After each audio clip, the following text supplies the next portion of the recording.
So we will go ahead. Jean, I'll let you go ahead and do the roll call right now. Okay. Roll calls for presence of commissioners. When I call the commissioner's name, if you're here, you say yes. And obviously, if there's no response, and I'll note that that you're not present. Commissioner Chamberlain. Here. Commissioner Monahan. Summer, are you mute? Unmute, Summer. She was here. I know she was. Yeah, okay. I'm here. Okay, thank you. Commissioner problem. Johnson. Yes. Commissioner Marshall. And yours truly, Commissioner Tyree, yes. Commissioner Jones Harris. Here. Commissioner Holmes. Here. And Commissioner Dodley. Thank you. Okay. Has everybody had a chance to look at the meeting minutes from November?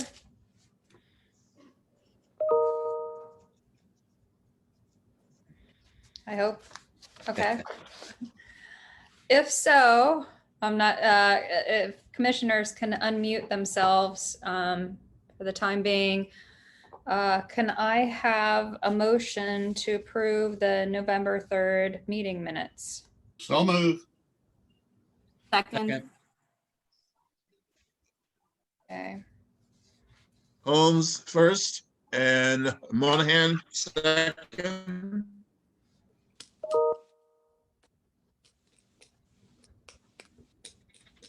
Holmes first and Monahan We had a second. motion. Any minutes? Second. Roll call. All commissioners approve, yes. Those who disapprove, no. Commissioner Chamberlain, Yes. Commissioner Monahan, Yes. Commissioner Johnson, Yes. Commissioner Marshall, Yes. and yours truly, yes. Commissioner Jones Harris, Yes. Commissioner Holmes, Yes. and Commissioner Dodley is not present. Motion approved. Okay.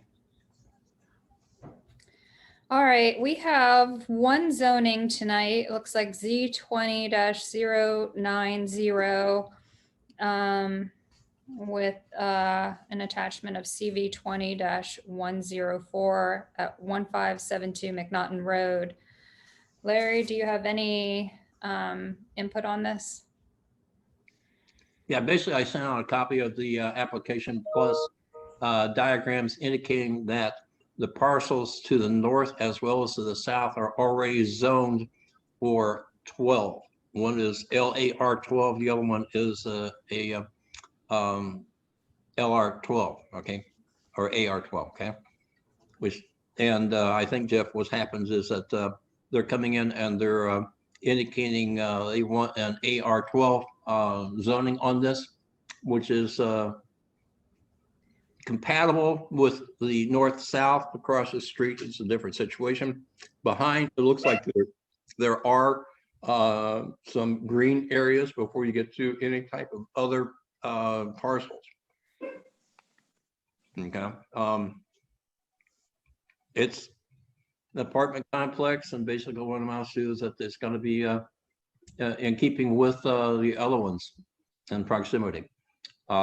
We can discuss the increased flow of traffic due to the apartments. On the other hand, it's McNaughton. We're not really, you know, it just, we can talk about the infrastructure in the city of Columbus on the east side where they're not doing anything, but they're expecting the growth with the population. So, but at this point, Jeff, you want to go ahead and pick it up and run with it? Sure. If I can just share here, let's see. You should be able to. Oh, Got to step into the room, be right back. okay. Well, horse manure. Hold on here. You got it.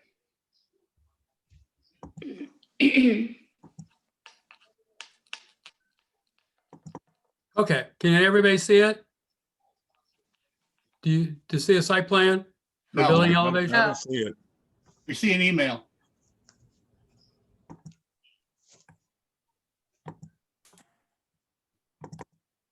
How about now?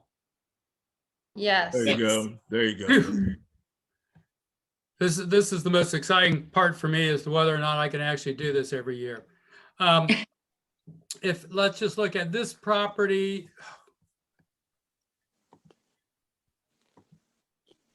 This property is on the east side of McNaughten Road. And let me see if I can blow that up. Can you see that? It's Mhm. an aerial. Okay, it's on the east side of McNaughton, north of Livingston. To the north, as Larry pointed out, is multifamily. To the west is a wooded area and multifamily. To the south, there's one single family house, multifamily. And then to the east, I believe it's an AEP utility installation. And so those are our neighbors. There are a couple single family houses up along McNaughton. We were able to get control or put under contract all of them except for the one at the south end of the site. Most of this ground is owned by the Catholic bishop, and we have it under contract. Here is the site plan. We made some revisions based on talking with the planning department. As you can see, we've brought the buildings up toward McNaughton. I think you've heard me on several different multifamily sites, how the planners like us to do that. So the council variance is an adjust the setback so that we can bring the building forward and put the parking behind. So when you drive down McNaughton, you'll see the building and our clubhouse and resort pool.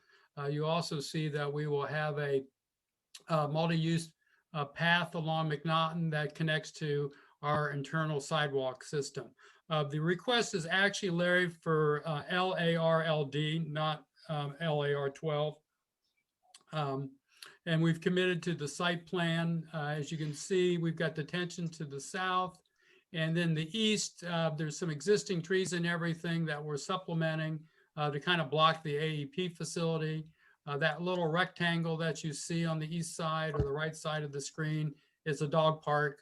And you see some of the additional landscaping that we've added with our site. These are a combination. And here's the one bedroom that you see. I think if you were at the meeting last month, these are the same pictures. Our 2-bedroom, 2-bath, our 3-bedroom, 2-bath, and building elevations that we'll make as part of the overall project. So as Larry said, it's a multifamily area. The area plan recommends multifamily. And so we're making a request for a rezoning as well as the council variance to allow us to bring the building closer to the street. I know McNaughton, I had friends growing up on McNaughton. I've been on that road a long, long time. The city asked us to do a traffic study, which we've done. And then they're in the process of reviewing that. And basically that requires us to put in a turn lane on McNaughton.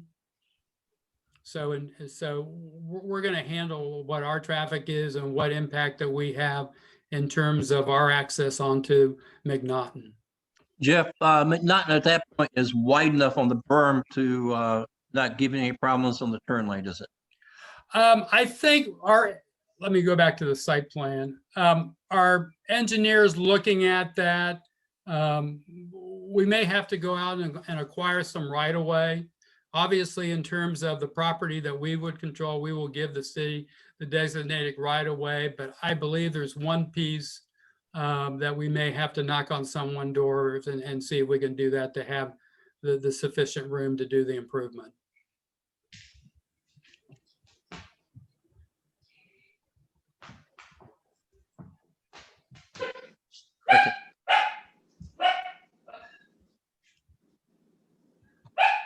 Jeff, why do you want to move the apartments closer to the road? Yeah. Well, what the city likes to see, and they're all about making things walkable. And they feel that in terms of walking, having a building relates better to the pedestrian than having a sea of parking out front. it's a little bit, they do the same thing in commercial, when they've got the overlay and they want you to bring the building out toward the street and put the parking to the side and the rear. It's the same philosophy that they've asked us when we're doing multifamily to do. The various sites that I've worked on, Bryce Road that you saw last month, the one further out on East Broad Street that we did a year ago. It's kind of the standard request anymore that we're getting from the planning department. They just don't like to see cars and they think this provides a better streetscape. And then obviously in terms of what we're doing, we're putting in a sidewalk system and looking at the aerial, the sidewalks go to nowhere, but it's a requirement of the city, and at least that helps in terms of what we're doing with our residents and everything. And as I said, then it connects with our internal sidewalk system. Yeah, those buildings at 7101 East Broad Street are really sitting right almost on Broad Street itself. Right. Yeah, that's I what- really do not like that. Yeah, if that's what we're gonna do here, I've got a problem even Yep. with the overlay because it's overwhelming. The Literally. the scale people is, driving yep, by. totally agree, Daryl. The scale, If I'd have known that, I probably would have said something about, but the scale is unbelievable. yep. Are the adjacent apartments 3-story?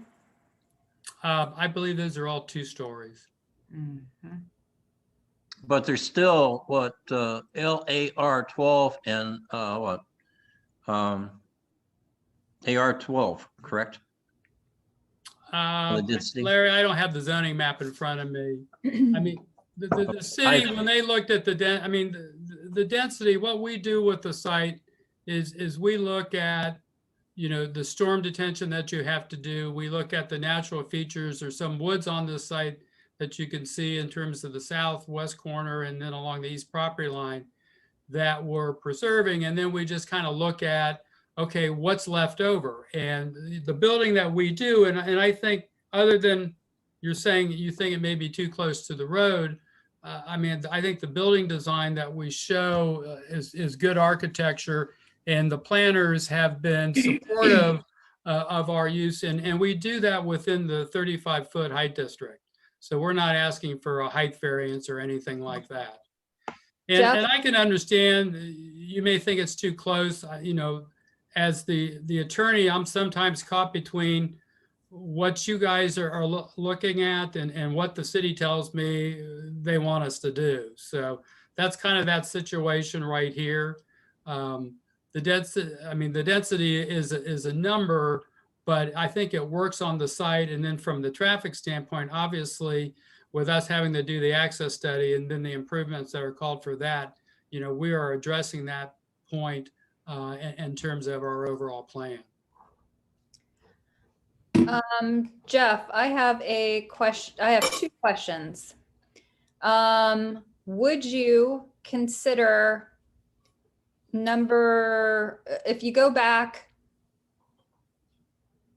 to the layout, I don't know which building it is, building 1, would you consider making that a 2-story to scale it down a little bit and then the remaining buildings all being 3-story? I can go ask. Okay, second thing is, would you consider that building number 1, can you upgrade the materials so that building, which is facing the street, has more brick than vinyl siding? I don't know. Joe, you were on at one time. I don't know if you're still on. Yeah, I'm still here. Yeah, we had actually, now let's throw this out on the table. If we were to move building 1 further to the east and keep in line with the same buildings that are to the north, would that be acceptable if we can move the proposed building setback further back from McNaughten Road? And then also, in that same vein, put more additional brick on the frontage of building 1? Would that be Instead of not acceptable? making it a 2-story? Yes. Because I think we Back can, how far? Well, I think we can meet the building to the north. You know, it appears that the building to the north is probably roughly a 50-foot setback. Or just to match that building line, would that be acceptable? A 50-foot setback would be the code requirement based on the right of way of McNaughten at 100 feet. So if I we're think back one at, of the concerns, oh, I apologize, Jeff. no, go right ahead. I think one of the concerns of the area commission is first keeping with, aesthetically keeping with the surrounding community. And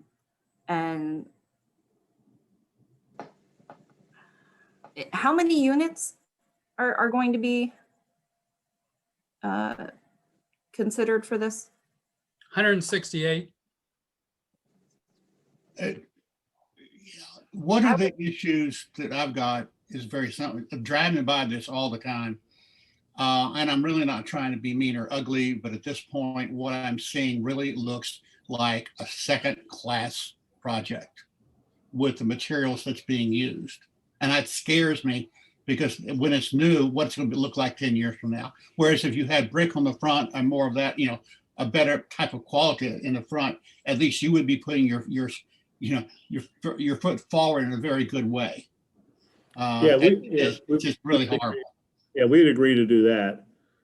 To take what we call the horizontal siding and take that and make that brick instead of the horizontal siding, and then keep the other brick panels the same, and then keep the board and batten siding and shake siding in those locations. So it'd be basically 2-story. The first and second floor would be all brick.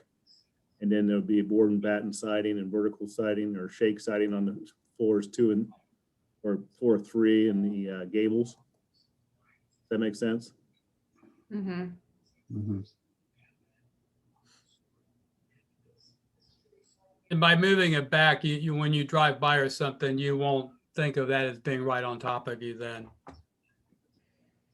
The one on East Broad Street, I drove by it over the weekend, and it's the scale of it right on it seems like right on the road is unbelievable. So Yeah, East Broad Street really looks hesitant. almost identical to these pictures here.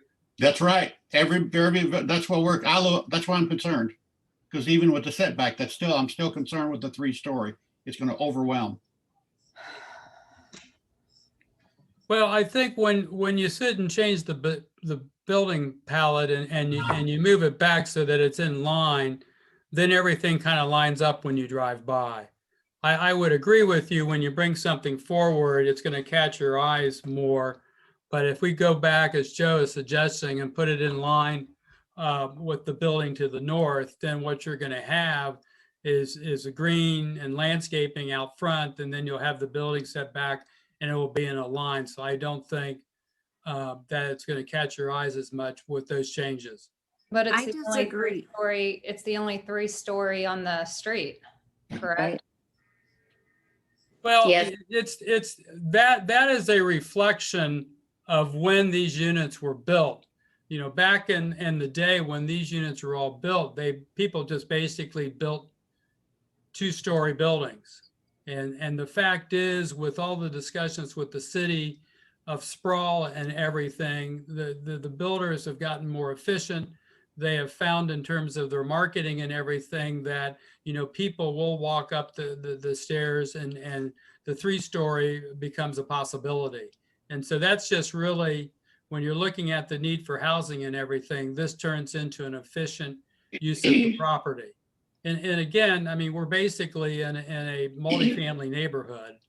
And I understand we're 3 stories, but you know, you wouldn't build the same thing that you built in the 70s when I think probably most of those units were built. So you're going to have something that looks newer and fresher. And I think, you know, when we make those changes, it really addresses the points that you were concerned about East Broad Street. Jennifer, I'll relay those back to the planners and everything in terms of what the reaction has been to some of the things that they're telling us to do in terms of how you all view those. And Jennifer? I would respectfully disagree in that.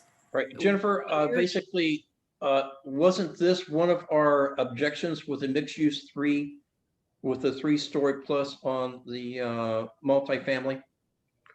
Yes. Yeah. Summer, go ahead. If you're driving down McNaughten, you know, one of the obvious concerns that we have received from the communities along McNaughten is the congestion. Okay. The other is aesthetic. Yes, it might be a little more dated in that area, but that's what gives McNaughton its charm. That's what the people who live there enjoy about living on McNaughton. So if you're driving along and you've got 2-story, 2-story, 2-story, 3-story, 2-story, 2 stories, 2-story, it doesn't fit with that community. And yes, you might stick some trees in front of it, but the trees aren't going to be tall enough to hide a 3-story building. It's going to be obvious that it's a 3-story building. Well, the only thing that we've done, I mean, we have just a single building. So if you go look at the drawing now, you see to the north, there's one building there, an open space. We have one building. And then you basically have the clubhouse, which is a smaller scale building, and the pool.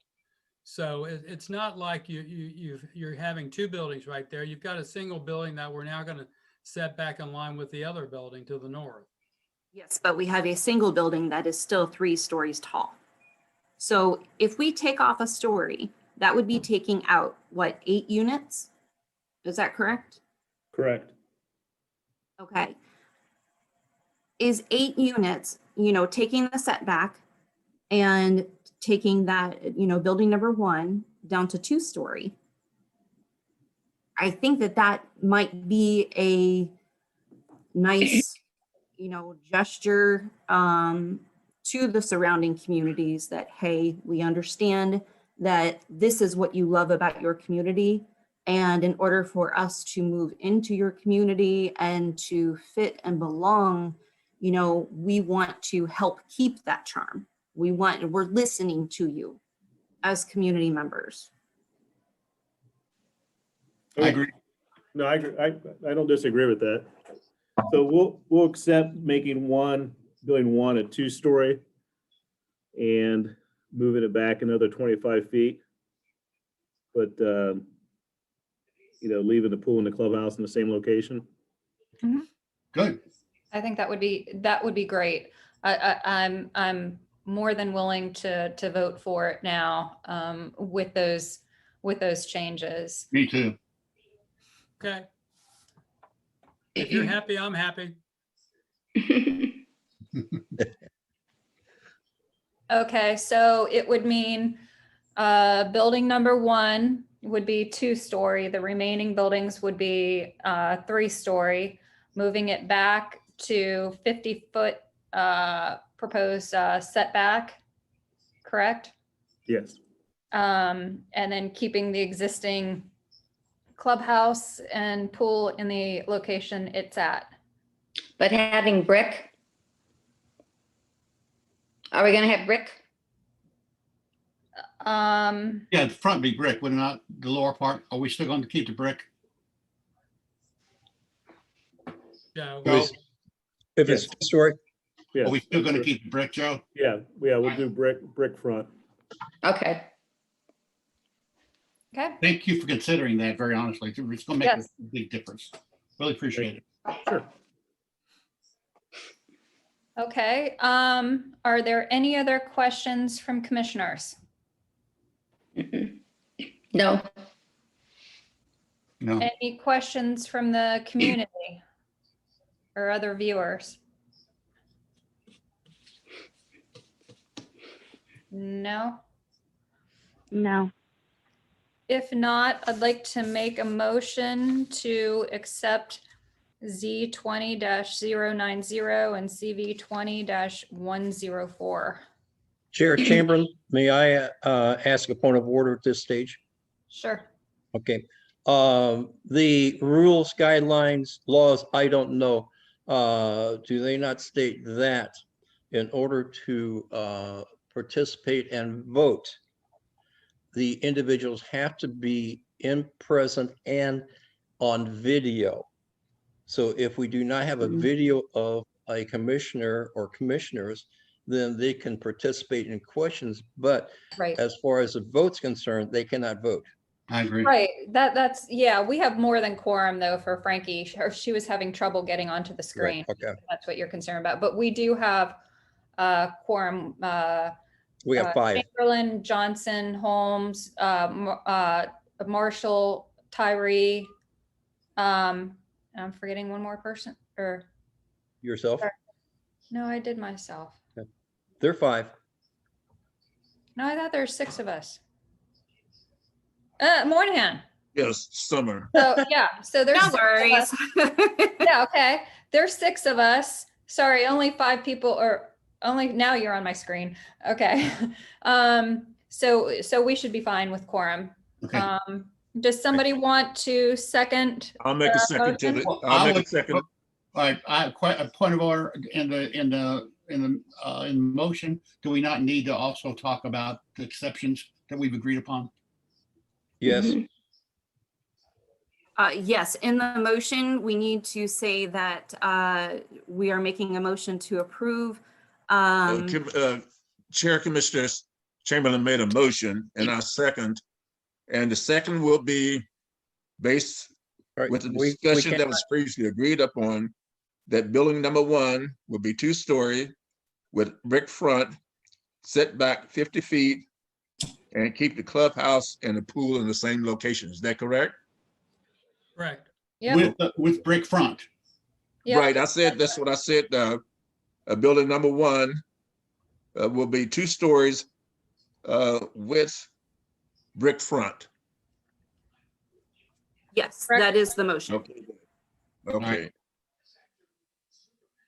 Okay, we had a motion and a second on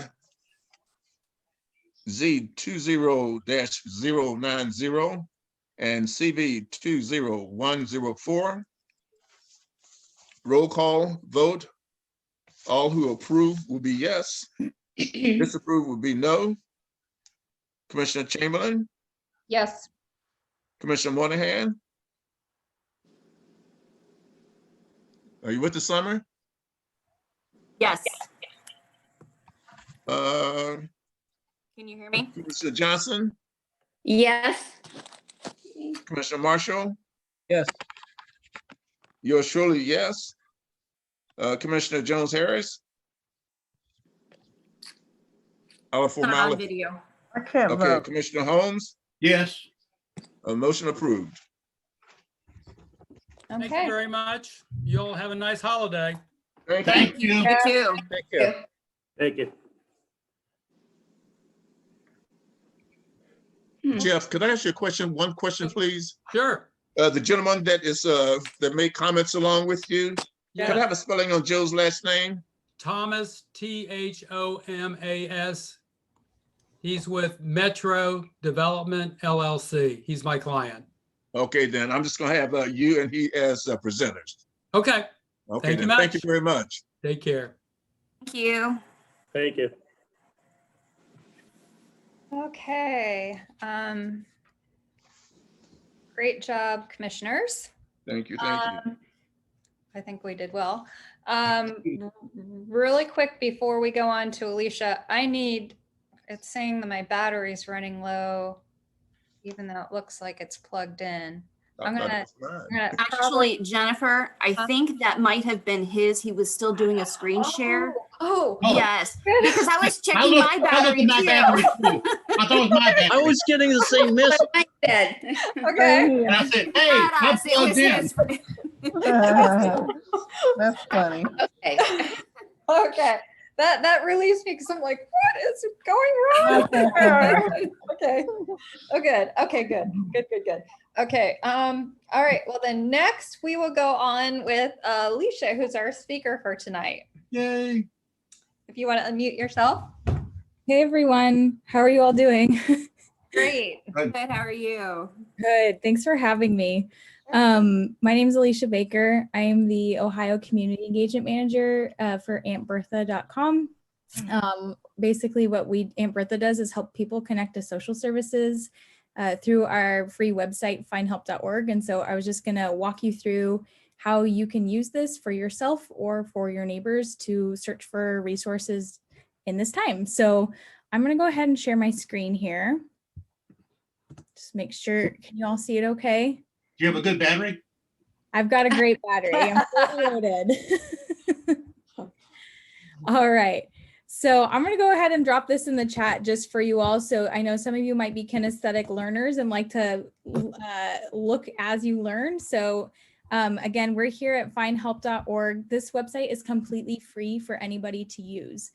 It's a nationwide service where you basically just type in your zip code and can get connected to free or reduced cost services no matter what zip code you're in. We've got at least 1,200 different resources in each and every county. Not only in Ohio, but in every single state, including Alaska, Hawaii, and Puerto Rico. So if you're ever in those areas, you can search there too. And basically my role, I used to work at a community center, actually doing very similar things to what you're doing here, running community meetings and working on community development and social determinants of health for our neighbors. And because of that passion, I got pulled into Aunt Bertha and now get to help support you and different communities across the state, helping our neighbors. So again, if you just go to findhelp.org, this is the site. It's free to use. We have partnerships with different organizations from across the state, like Buckeye Health, and like Molina Health, Mount Carmel, like let's see, Akron Children's Hospital, lots of different people across the state.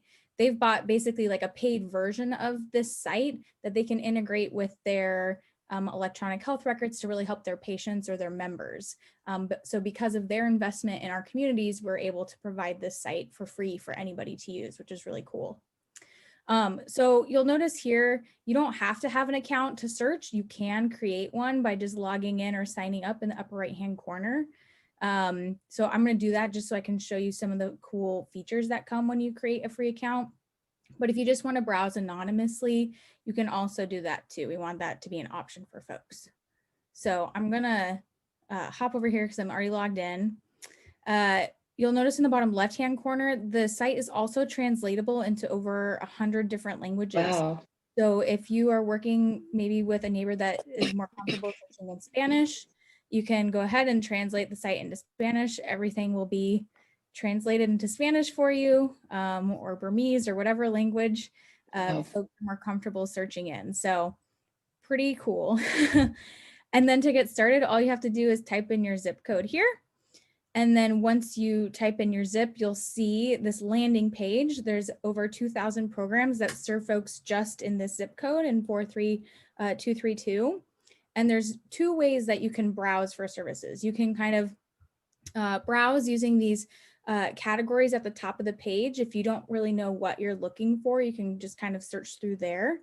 Again, everything that's listed is either a free or reduced cost or sliding scale program. So, and there's anything, not just food, but there's also, you know, help paying for education, or maybe looking for work if you've been laid off from COVID-19, or searching for legal services. Anything is accessible here, and we want it to be. Alicia, can I ask a question? Oh, sure. All these services you're mentioning right now, if you select like Nepali, all these will be in Nepali? So all of this site will be translated into that language, so they can still navigate to the site. If they want help being serviced in Nepali, I will show you how to do that, like once we get to the program. So if you want just like a Nepali speaking program, you can search for that too. Yeah. But this site will translate everything into whatever language you want up front. So yeah, so you can browse that way. You can see there's kind of like secondary categories over here, and then tertiary or third level categories as well. Or if you have like a specific keyword or a program name in mind, you can always type that in the upper left-hand corner. Say, for example, like a food pantry, you can do that, and then it'll pull all the food pantries up. Or if you go to food, you can see there's food pantries there. Another cool thing you can do with the search box is if you're searching for any programs that serve a specific demographic. Say, for example, you're working with somebody that's experiencing homelessness. If you go and you type in homeless, it will pull up, and you click here on the homeless tag. Any programs that serve folks that are experiencing homelessness will show up no matter what category it's in. So you can also search that way too. But to go ahead and get started, I'll just show you, for example, a food pantry. That's one of the huge, like, skyrocketing search results we've seen besides paying for housing. With COVID-19, getting food is another huge one. So when we get to this page, you'll see there's 49 food pantries that serve folks in our zip code. You can search by relevance or by closest. If you go by closest, you'll see the closest one. You'll see a map of where those programs are located on the left, and then on the right, you will see a list of those programs. Wow. If you think, wow, like 49 programs, that's a lot, let's kind of narrow Wow. that down. You can use these filters over here. And again, these are those kind of personal filters. So if you're a family with children, if you're unemployed, if you're an immigrant, if you have an infant in your family, you can select those boxes, and then programs that specifically serve those populations will filter to the top of the search results. So you can find the programs that will fit your needs better. You can also use the program filters. So again, the languages here that are offered by the staff at those specific sites will show up here. So if somebody had someone that speaks Nepali at their food pantry, it would be listed here.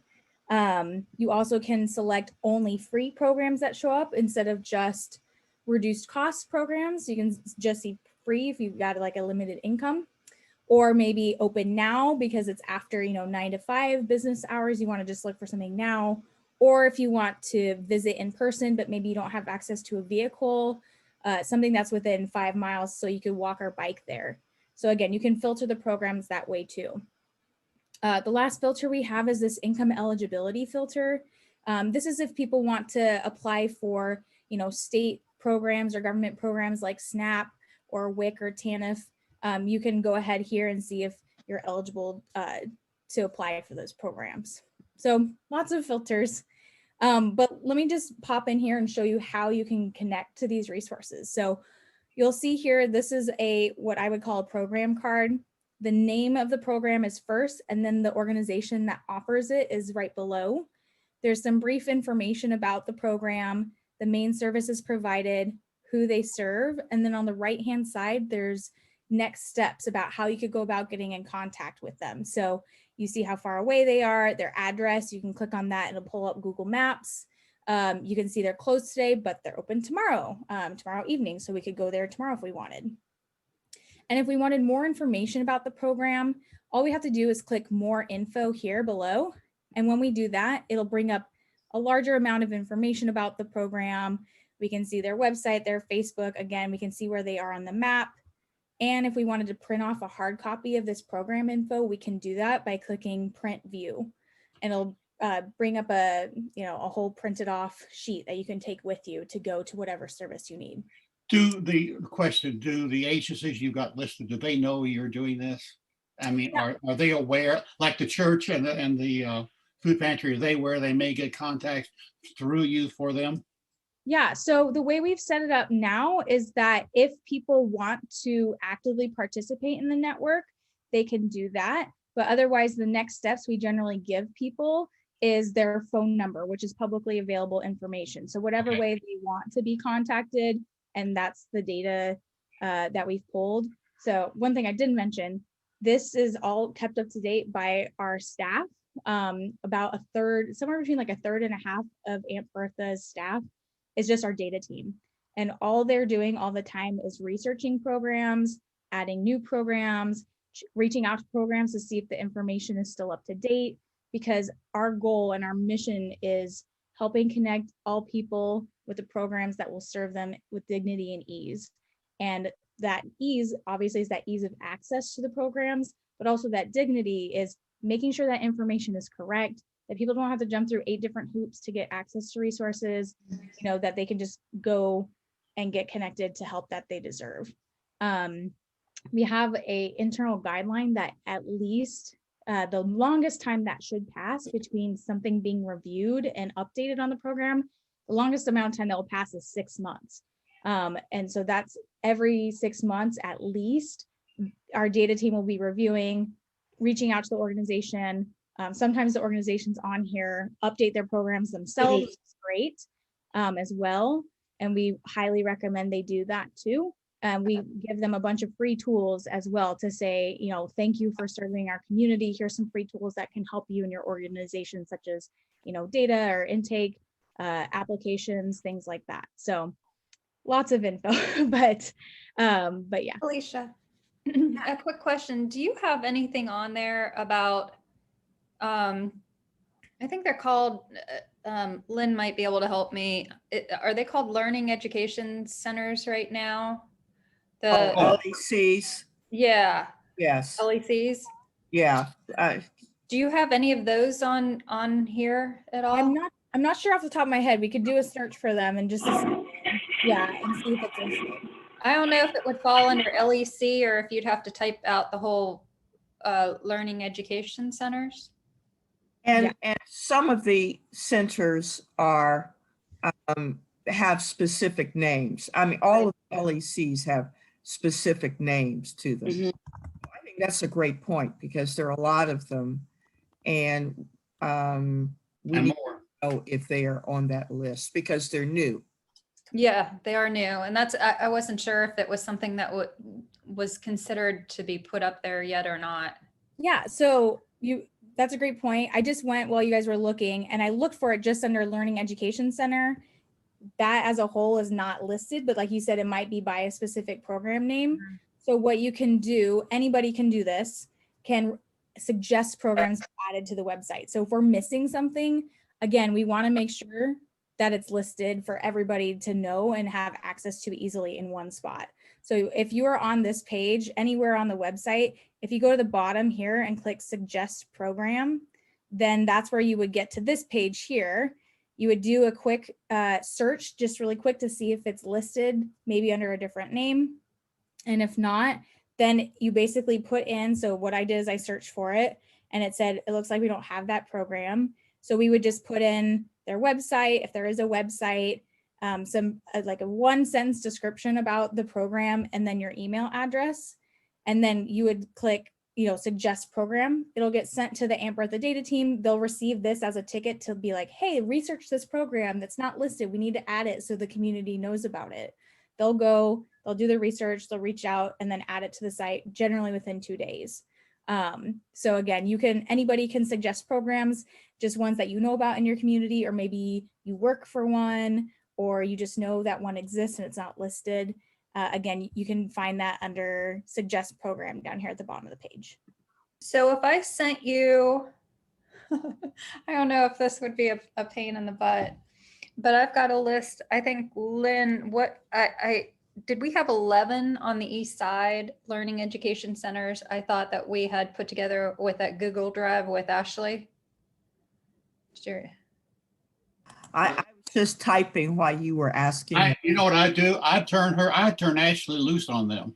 Yeah, Oh, have Yeah. Ashley contact Alicia then? Yes. yeah, we can send this to Ashley and she can find if they're on there or not. And if they're not, we can make that happen, right? I think that's a great question. Alicia, can you put in the chat room your contact information so we can give it to Ashley? Absolutely.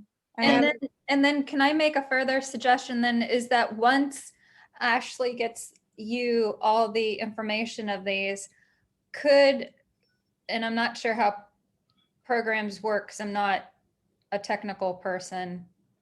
That would be Summer in our group, which is why we love you, Summer. Yeah, I'll go that far. Yeah. Can I'm not sure how to word this. So if we list all of those organizations that are running these learning education centers under that, I forget what it was called, that link that lets you put in a subject, could you connect them all as learning education centers? So that way, if you put in learning education centers, it would pull all of those up then? Yeah, the way we've done it with other programs is that you can just have one program and then you can list out all the different locations as different locations. So that would be the easiest way to do that would just be to submit it as one program and then list the 11 different locations. Yeah. Hi, Norm. They're all separate. I mean, they would each, one's like Grace Brethren, one is, All over the Lindsay. place. They're all over the place, yeah. yeah, they're all different. They're all run by different organizations. So they're all completely different locations, not affiliated with each other. So then what would happen basically is if somebody typed in Learning Education Center, as long as it's somewhere, so the way the algorithm kind of works, not only is by these tags here, what people are searching by, but also whatever is available in that description. So as Mhm. long as Learning Education Center is somewhere in that description, if someone searches for that, it will pull up that list of anything that has that in the description. Okay, that's great. Yeah. And then one other question, kind of along the same, that I was thinking is there a way to pull up, like, is there a way for you to put in a geography and say east side, and then it pulls up everything on the east side that's available? Or can you like put in a zip code and then it would pull up all the resources that are in your zip code? Or does it not work by like area? Yeah, so up here in the upper left-hand corner, you could just type in your zip there, and then any programs basically in that zip code would show up. Yeah, another thing you could do is if you go to browse programs, I'm just gonna open this in a new tab here. You can go and then look by like city as well. So if you wanted to look by different types of programs, say for example, housing assistance programs in Columbus, this would be all citywide too. So you can find that as well. And then you can also search by closest once you get to that page. So, yeah. So that's another- Actually, is there somewhere on your page that gives a basic description about findhelp.org that if I would put it out as an advertisement, someone would understand what that is? Or do you have that you can send to us? Yeah, so I mean, basically when you go to findhelp.org, that's basically what's here. If you go to the About Us section down here at the bottom, you can click and see a little bit of information about the Great. program. So if that's useful, poke around on there. One of my favorite things to do is go to the Our Network page here. When you click there, you can take a look and kind of dive into the county by county data or just by the statewide data and see what types of programs are available. So if we go to Franklin County, you can pull up like all the different types of programs. So I moved. So you can see there's lots of care and health programs, but maybe not as much food or work or housing programs available. So as you're thinking about the needs that are in your community, you can also use that information as well. So that's another fun little facet. I'll drop that link in here in the chat for you all. Alicia, do you have anything that's seasonally for, let's say, Christmas? Oh, that's a good point. Yeah, So so you have a category for Christmas? So yeah, you could always search, for example, like Christmas tier, because I know lots of folks here. Let me do this on a different page because I don't want to get away from this page. Duplicate. I won't let me duplicate. There we go. You can always search Christmas, and then again, any programs that have Christmas in their title, see here, will show up. So lots of churches do like toy drives for kids. You could always search for that there, and then there's national programs. So you see Toys for Tots here. There's statewide programs, and then there's local programs, right? And you can search through whichever one's, again, most relevant. And you can always add programs if you know that there are other programs that are providing those free toys to kids. You can, again, suggest that at the bottom. Just one more question. I know that during COVID, there's so many resources that are depleted. Even though you go through the eligibility and you see that was an opportunity, how can you determine if before going there, especially if you're not, if you don't have a car, if the resources are depleted or not? Yeah, so the way I always ask people to like reach out is when you go and click on that bright teal button, no matter where it is on the site, that's the next step of how you would reach out to that program. So you can always call them and say, hey, just want to check and see that this is available. Some programs, like I said, have claimed their listing and they're updating their listing regularly and marking even like this is, we're out of funding for the season, and they'll update it right there on the program as well. So that's something that some programs do too. But what I generally do is refer people to use that next steps button, and people can just reach out to that program. If I go here to like my demo site, this is basically, I don't want to make a real referral, but you can always, click refer and start a referral too, and then refer that person you're working with or yourself to that agency, and then they can reach back out to you and say, yes, we can help you, or maybe we've just run out of funds or whatever. And so you can just do that all simply right there within your own web browsing experience. Yeah, so you don't have to drive anywhere. Ava Johnson, are you still on here? Yes, I am. Ava and Lynn, as far as the Greater East Side Coalition, which is like a partnership of all 3 area commissions on the east side, the far east side, is there like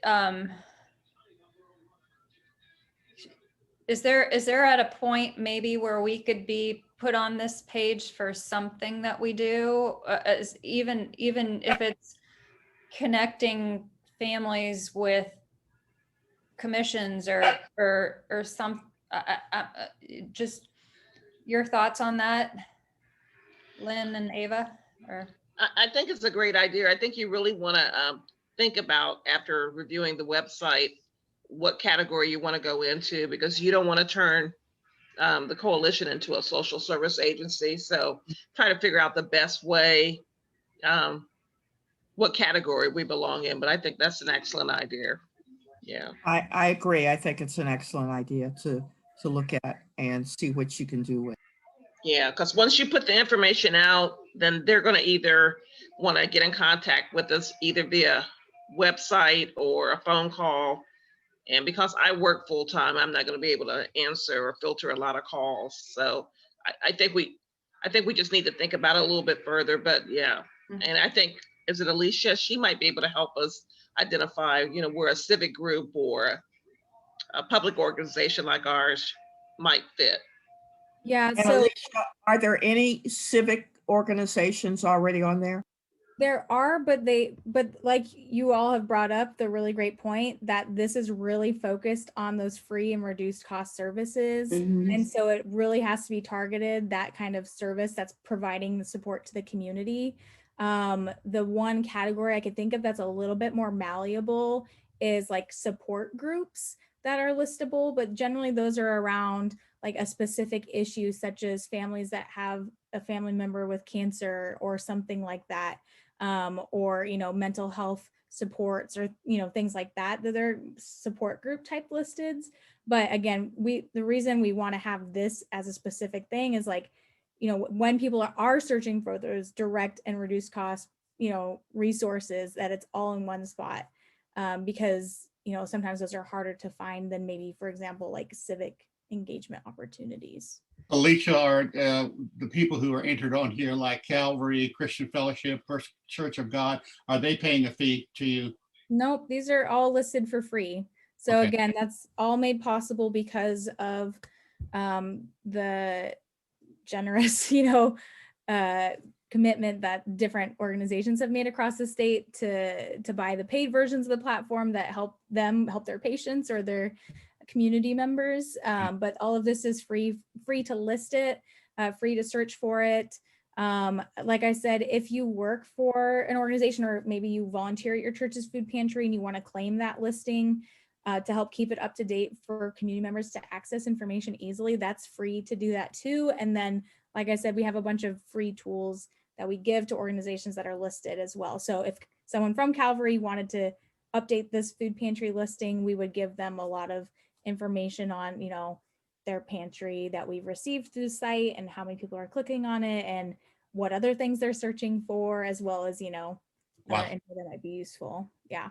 And commissioners, this is also an opportunity to reverse yourself in terms of branding to these organizations that are within your boundaries. So there is another opportunity there that the greater side could look at. In our spare time. Yeah, whatever else we do. Although I intend to put this up on Nextdoor. Yeah. So they Yeah, that'd can- be awesome. And just a few more things. I know I don't want to spend the rest of the meeting chatting. I know we've got a lot on the agenda still. There's just a few more things here, but I'm also hosting, if you want to learn more, because I didn't cover like how to save the favorites folders. Like if you access a bunch of resources a lot, you can save them so you don't have to do that zip code search every time, or you can share with folks by text or email or on Facebook, or take notes on programs. I'm going to do a training. I think it's a week from today. I think it's next Tuesday. Next Tuesday is the 8th, right? But I'll let me check really quick and add it here in the chat. I've created a website on the Aunt Bertha website that's just specifically focused on our work here in Ohio. And so I'll drop that again in the chat. And so you can always go check that out. I'll have additional trainings listed down here at the bottom if you keep scrolling. So yep, next Tuesday, December 8th from 1 to 2 p.m. During the day. You can always sign up for it. And if you can't make the meeting, I always send a recording out afterwards too, so you can have access to that. But yeah, a lot of info in a very short amount of time. And my email's in chat too. So please don't hesitate to email with questions, suggest programs as you're poking around on the site. And we'll try to get those listed so all the resources can be in one spot. Well, thank you. I think that was Thank you. wonderful. Thank you. I Thank you. agree. Thank you. Alicia, I do have to say, you do a lot of talking with your hands. Yes. I didn't even notice that. And if there's something wrong with that, No, she can go into sign language better than what hey, you see on TV. It's gotta be a Texan that we do that all the time. It's hard Endearment. being on Zoom because I feel like you can't see body language as much or anything. So I feel like I go double over with it because of being Smart, that's smart. But thank you all so much for allowing me to crash your meeting. And Oh, thank you. Thank you, Alicia. And Alicia, I do have to say, all right, I work for an agency. We have over 4,000 clients, and we have over 10 different cultures, Somali, Nepali, especially Hispanic.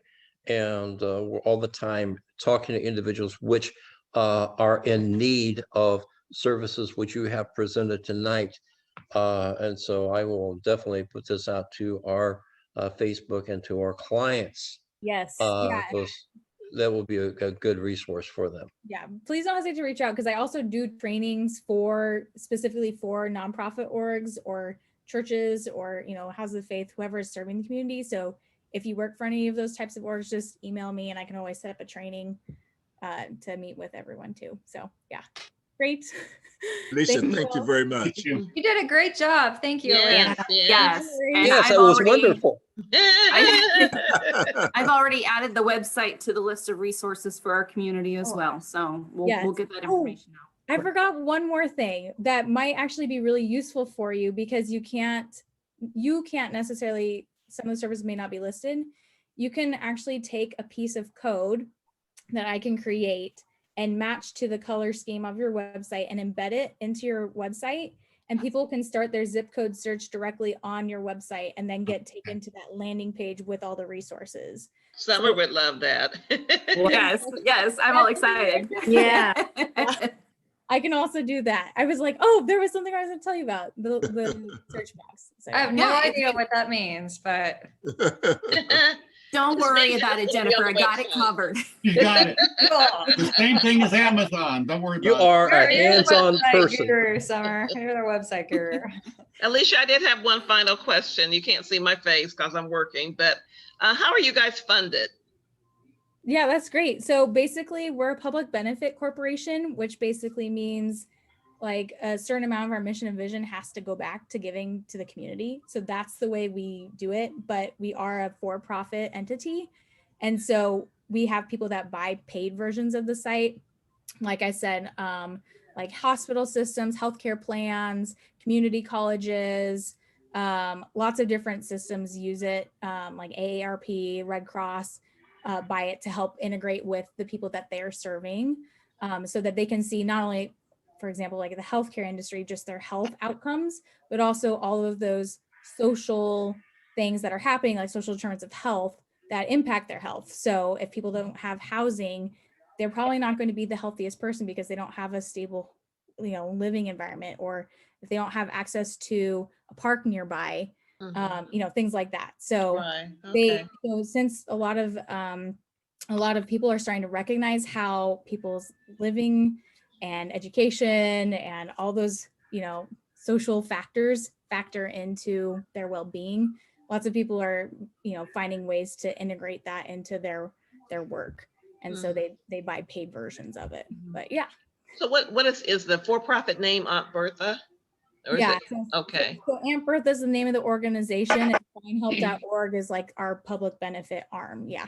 Okay, excellent. Well, thank you. Thank you for your service. Yes. Thank you all. Thank you. Okay. Any other questions real quick for Alicia from the community? I just want to ask her one thing. Is this the first area commission meeting you've gone to, or have you gone to any others? This is the first one. So if you want to send me to anybody else, I'm always happy to go. Well, David I Johnson. thank you, Far East Area Commission, for doing this, making this connection. This is great. Thank you, Jane. My pleasure. This lady, she did a great job. I told you she would be fantastic. Absolutely. Oh, you are responsible, huh, Gene? Yep. Partially. My condolences then. I mean, you know. I suggest to Lynn that maybe you might want to link Alicia to the other chairs. We can do that. I just applaud Far East for taking the lead in this. Thank you very much. Okay. If there's no other questions from commissioners or from the community, I'll give it a countdown. 5, 4, 3, 2, 1. Going. Well, thanks all. I will be in touch with you guys, Jean, about following up with the Okay. and all Thank the you very things much, Alicia. We'll also include all your information on our the Greater Eastside Coalition newsletter that goes out for December as well. Awesome. Appreciate it. Thanks all. See you later. Thank you. Thank you. Thank you. Okay. All good. All right. Next, we have the bylaw review. Let's see. Did everybody review? The link should have been sent to all the commissioners for the bylaw revisions that we have made. We presented them last month in November, and this month all that remains is for us to vote on them. There was one question last time around of staggering the start dates for the at-large commissioners. And well, let me find it again. And my recommendation to make it easy for everybody, if this is acceptable, is under Article 4, membership, and under 2B, it mentions the 3 at-large commissioners shall either be da da da da da. I would suggest that the order that they're listed in on this page should be the order that the first one, which is schools, will be on the next, will be the first one that is up for reelection. The second one, which is clergy, will be the next one up for election the following year. And then the third year will be the business association representative, and that will be the third one. So that's a suggestion on how to stagger the terms, Okay. if that's acceptable. Does that have to be? Sorry.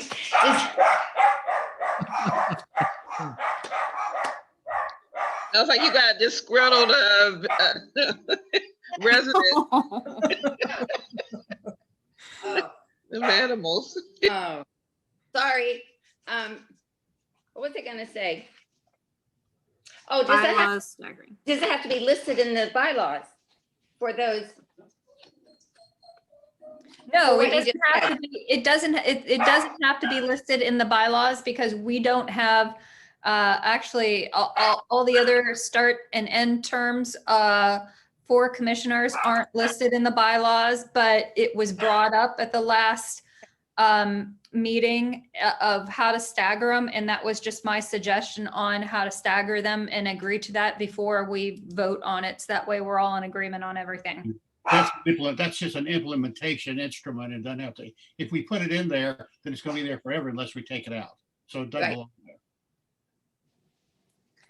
So if that's acceptable, then by everybody, then, I did have a question about another part, okay. and I was gonna wait because you're gonna talk later about committees. But then when you have in line 257, when it's talking about committees, it's saying a number of non-members on any committee shall not exceed the number of commission members appointed. Is that how you usually do that? It's however we want to determine how our committees are organized. Each commission probably has a different way of organizing their committees, and the makeup of the committees. But this was just what we had previously agreed to for our commission. Right, so for each of our committees, you have to have the same amount of commissioners as you do non-members? Is that what you're saying? I think Susan's got a good point, because when it came to Green Earth, I did have Kim, Bianca, I had about 3 or 4 other individuals help me out on the zoning commission. All right, so it was just me and like 3 or 4 non-members. So if you have a ratio of 1 commissioner and 1 non-commissioner, it limits what a committee could possibly do. But Okay, as I read it, the number of non-members of any committee shall not exceed the number of commission members appointed. That's the whole board. I believe that's the whole board. Yeah, So if we got 8, you can't have more than 8. People Non- on a committee. Right. exactly right. Yes. Does that clarify it for you, Susan? The word appointed, Susan, is driving it so that it's members appointed, meaning those who have been elected. Okay, if you want to put in a number of commission members, elected commissioner members, that's the same thing as appointed, but it's just more a brief way of saying it. okay, Okay. Are there any other questions?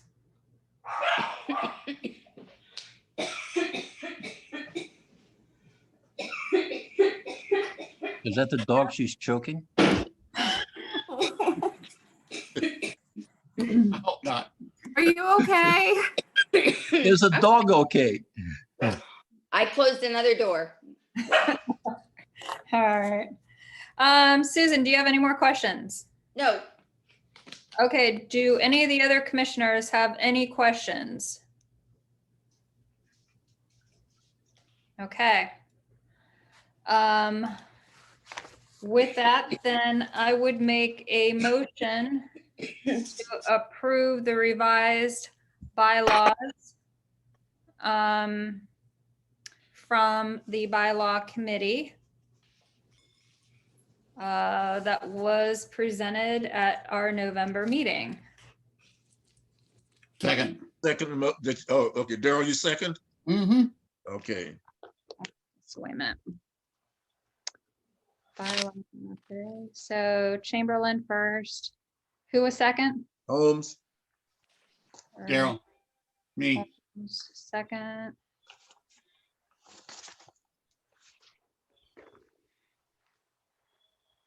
Gina, I'll let you do let's roll go. call. Okay, roll call vote on the bylaws, in which, excuse me, Commissioner Chamberlain made a motion to approve the bylaws with the revisions, which was second. Roll call voting, those who approve, yes. Those who disapprove, no. Commissioner Chamberlain, Yes. Commissioner Monahan, Zimmer, Summer, okay, yes, Commissioner Johnson, yes, Commissioner Marshall, yes. yours truly, yes. Commissioner Jones Harris, I don't think I can vote, can I? well, this is just informality, just Oh, part okay. of. Yes. Commissioner Holmes Yes. and Commissioner Dolly is not with us. Motion approved. okay. All right. All right, with that,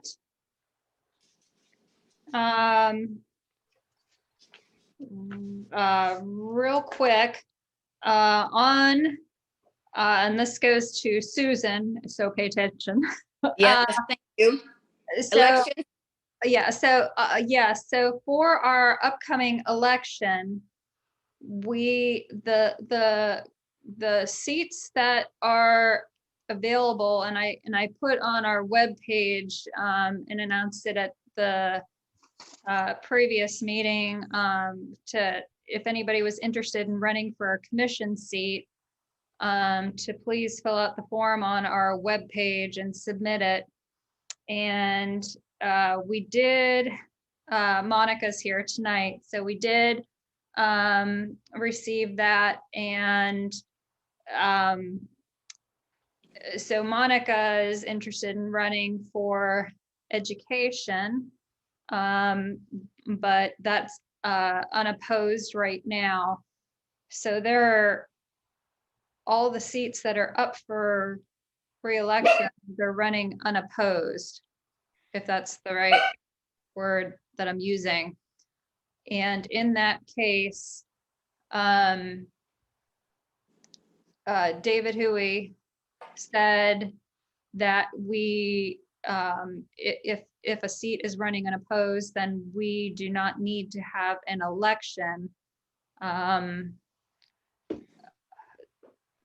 So your research on elections, we'll use it next time around, the following year after this one. so we don't have to do anything this year. Yes, there's nothing that we can do. There's Seth submitted in the chat. He was interested in running. That your area again is where? 3. 3. My area is 3. Jean and I live in the area 3. I know. Seth, are you on? Oh, for educator. Yes, I'm on. Okay, so I didn't know that you were running for the education spot. Is that the one that you wanted? Well, I guess I was confused as to, and I'm kind of trying to catch up on the bylaws. But I live in Independence Village, so I'm interested in running for the spot on the commission. But it sounds like there's only going to be one spot available to run this next election.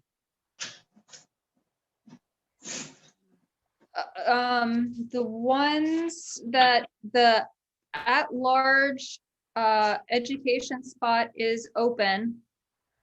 And then we have one that would be in District 1 and one that would be in District 2. Okay. I don't know. I apologize, Seth. I didn't mean to talk over you. I don't know if everyone joining us knows where the districts are. Okay. Let me bring it up. Unless somebody has it like right in front of them. Give me. Are our districts on our website, Summer? No, I was not Not yet. supposed to put them up on the website until after we had voted on it so that there was no confusion.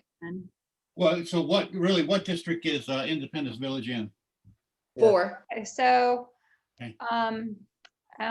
it's, my phone's probably backwards, but I don't know if everybody can see this. Yeah, that's correct. That's right. Yes, that's right. That's correct. Okay, so we have one opening in District 1, which is up along like Wagner Road. And we have one that is open in District 2, which is along like Broad Street and from Main. McNaughten.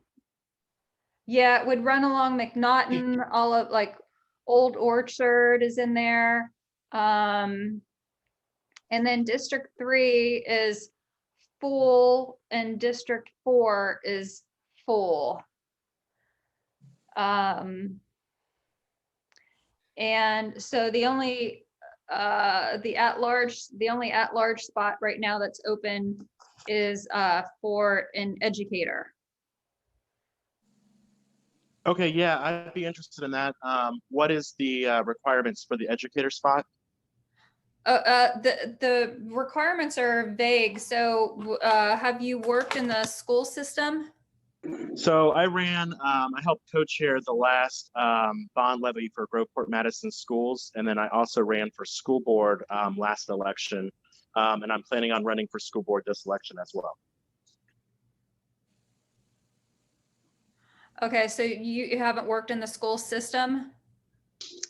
I have not worked. I've just worked as a co-chair for the bond levy, which is, it's not a paid position. It's a volunteer position for the last election. And then I've also run for school board the previous election, and I'll be running for this upcoming election as well. Okay, well, I don't think that qualifies. I wish it would. Do you know what the requirements are for the educator spot? I'm just curious. the requirements.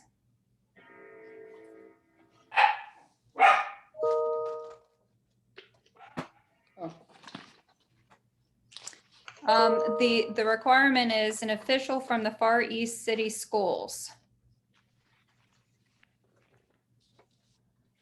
That is how our bylaws read. Mm-hmm.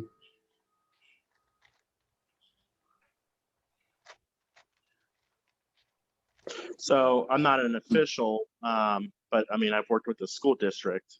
I don't know.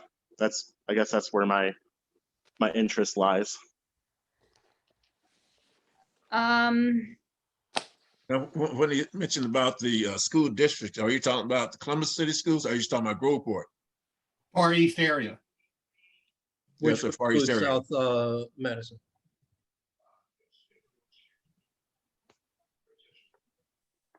Seth? Yeah, so I've worked with the Groveport Madison School District on their bond levy campaign. Okay, well, that answered that question.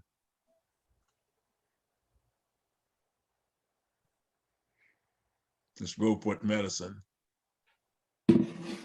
Is Groveport, Summer, I'm not familiar. That's south of us, isn't it? It is, well, it's kind of southwest. Okay. Isn't the Independence partly Groveport Madison? Yes. Yes, it is.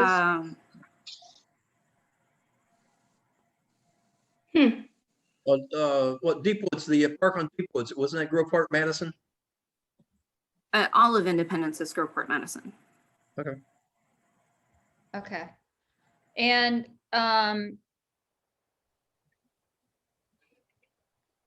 could you read the book? Okay, sorry, I'm looking at the chat right now. Okay, so Independence Village is District 4.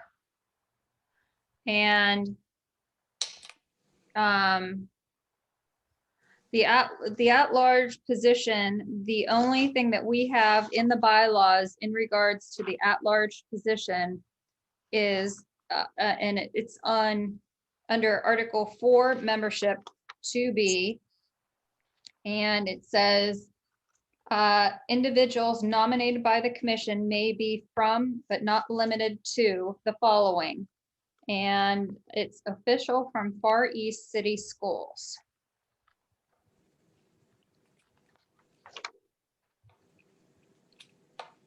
And Maybe that is from, it. but not limited to. Which Right.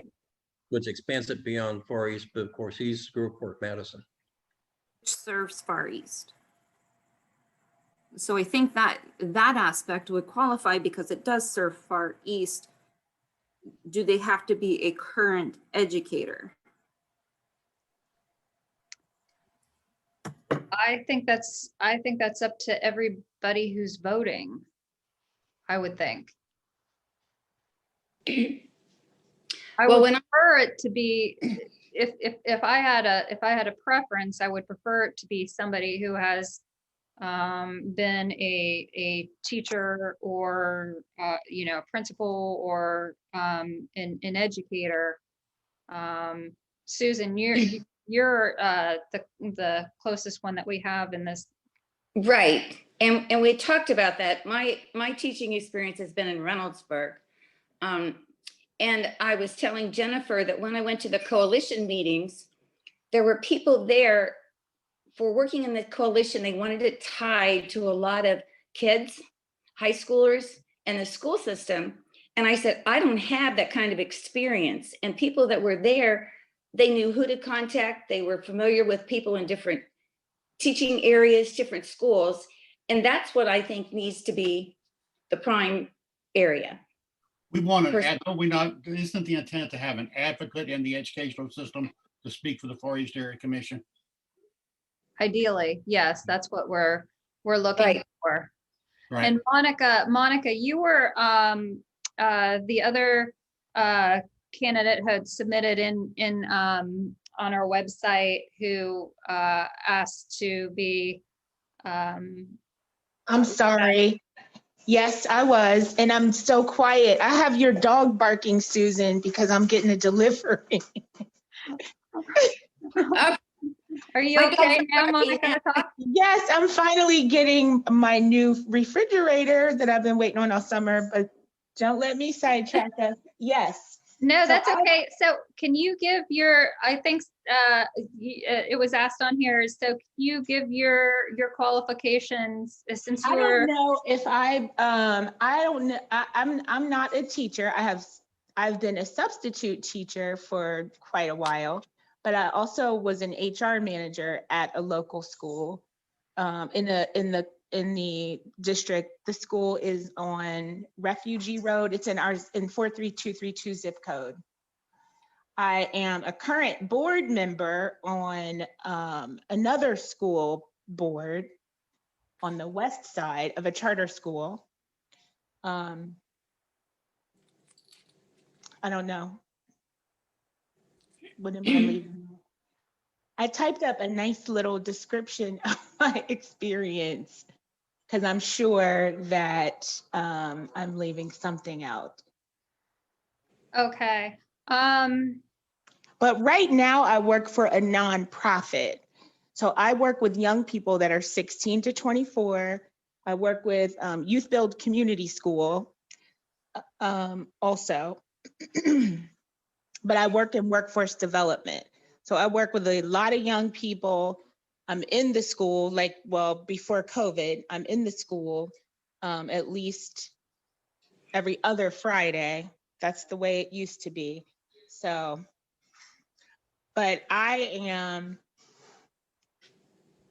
interested in being a part of it because just in any way that I can. I don't have to be official. I can just come to meetings and do my part as a citizen. It's not a big deal. Okay, If you- so, If you have somebody in that position, that person can have their committee and have others assisting them, correct? who are you asking?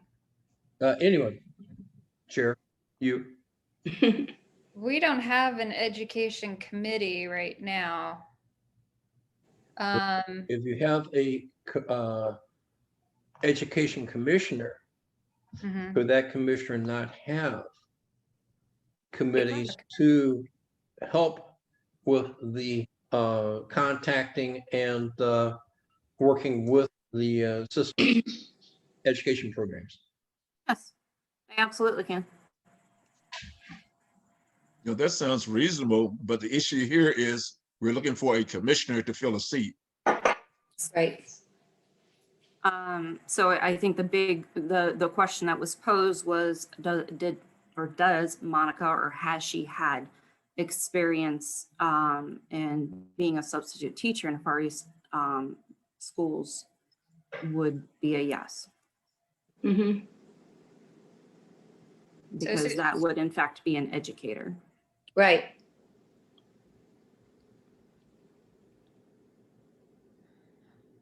The past educators that we have had as commissioners, He was they have been linked in the educational system as a teacher or a principal. Is that correct? correct. It was So, principal, yeah. okay, a principal. So I think it's going to be to our benefit to continue to go along with our trend. Agree. I would prefer for a teacher or a principal to be in there that works in the school system, because ideally what we were looking for was somebody who would be able to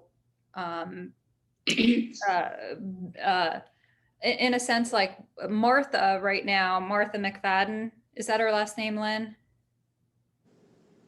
McFerrin Dea. McFerrin. Okay. She works with the Columbus Public Schools. And so she gives us all the current information on what is happening within the school system. And then she takes our area commission information that we have, and then she shares it back with the school system. And we have that back and forth. And unfortunately, she's leaving us. And we won't have her as a contact, which is why it's probably more important than ever to have somebody who's in the school system in this role. Beth, you're running for school board. When is that election? Yeah, so it'll be this upcoming November. I ran previously in the last November election. So it'll be 11 months from now. So there was two. What's that? I apologize. Continue. Oh, I was just going to say there was 2 seats available. I got 3rd place, unfortunately, but I did, I have 3 kids in the school district. I also co-chaired, like what I said before, the bond issue levy for Groveport Madison schools. I'm on the board for Groveport Madison Human Needs. But I am not an official of the district at all. So I just want to make that clear that I'm not an official of the school district, but I do plan on running again for school board this upcoming election. So it would honestly be my recommendation that if the position for you know, a commissioner representing the schools is not filled with this upcoming election, and the election for school board goes in your favor next year, and that seat is still open, then absolutely you could run for that position with the commission. So I don't know if this will help with any of the confusion. So we have on the commission, there are 8 regular seats of the commissioners. And those are voted for by everybody who shows up on what would be election night, if they are running against somebody. The at-large seats that we have are appointed seats that we vote on as commissioners. So the current set of commissioners vote on the appointment of the at-large, the 3 at-large commission seats that we have. If that makes sense. Are there any questions on that? Mm-mm. And so in that respect, it's for the at-large commissioners, it's up to the commissioners, the current set of commissioners, as to what we consider the qualifications of those who are looking to fill those seats. Does that make sense? Is there any questions about that? Yeah. So if it's up to you, then why can't you allow Seth the opportunity if the qualifications are determined by you? Not currently work with a school board. What we are saying is that we would what we would prefer, and what we've had in the past was somebody who worked for the school system, meaning a teacher or principal, somebody who worked in the schools to fill that position. In the past, we had a principal that filled that position for a number of years. You've never had anyone who wasn't, or you've never had things change before on the committee that maybe this is an opportunity that as a parent in the area with a drive for the schools in our area to be at least allowed the opportunity. It's not like there's a whole bunch of other people running, it's just one other person. Challenge So why is not the allow the vote? individual who needs to fill the seat. They need to have that connection with the education system. And We if have the connection with the Far East school. She's employed by a school outside of the Far East area. Who is? we're not talking about Monica. we're talking about Seth. She's employed by a West Side school. She's not employed by a school here in the Far East area. Yes, we determined that Monica most likely will not fit the criteria either. Your And then question you was, guys just leave it empty instead of allowing them both to run. well, we need to make sure that somebody who's qualified is running for the position. So it just stays empty versus allowing them to learn the position. There is no learning. Like, can't they grow? If the only qualification is a teacher or a principal, can't they learn and grow in the position? Well, is he going to be? Not if elected. they're Are they not gonna- a teacher or Are they going to become a teacher or a principal?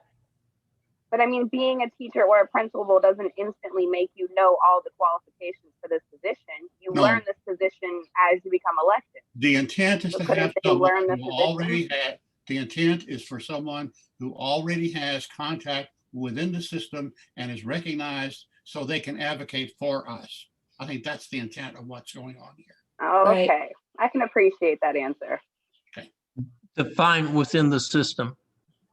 Within the Columbus school system, within, Within whatever, within whatever school district is within the boundaries of Far East Area Commission. Right, we have a lot of different school districts, and I guess that's what's a little confusing too, is that we've got four different school districts within our commission boundaries. Is that Columbus, Pickerington, Licking Heights, Groveport, Madison.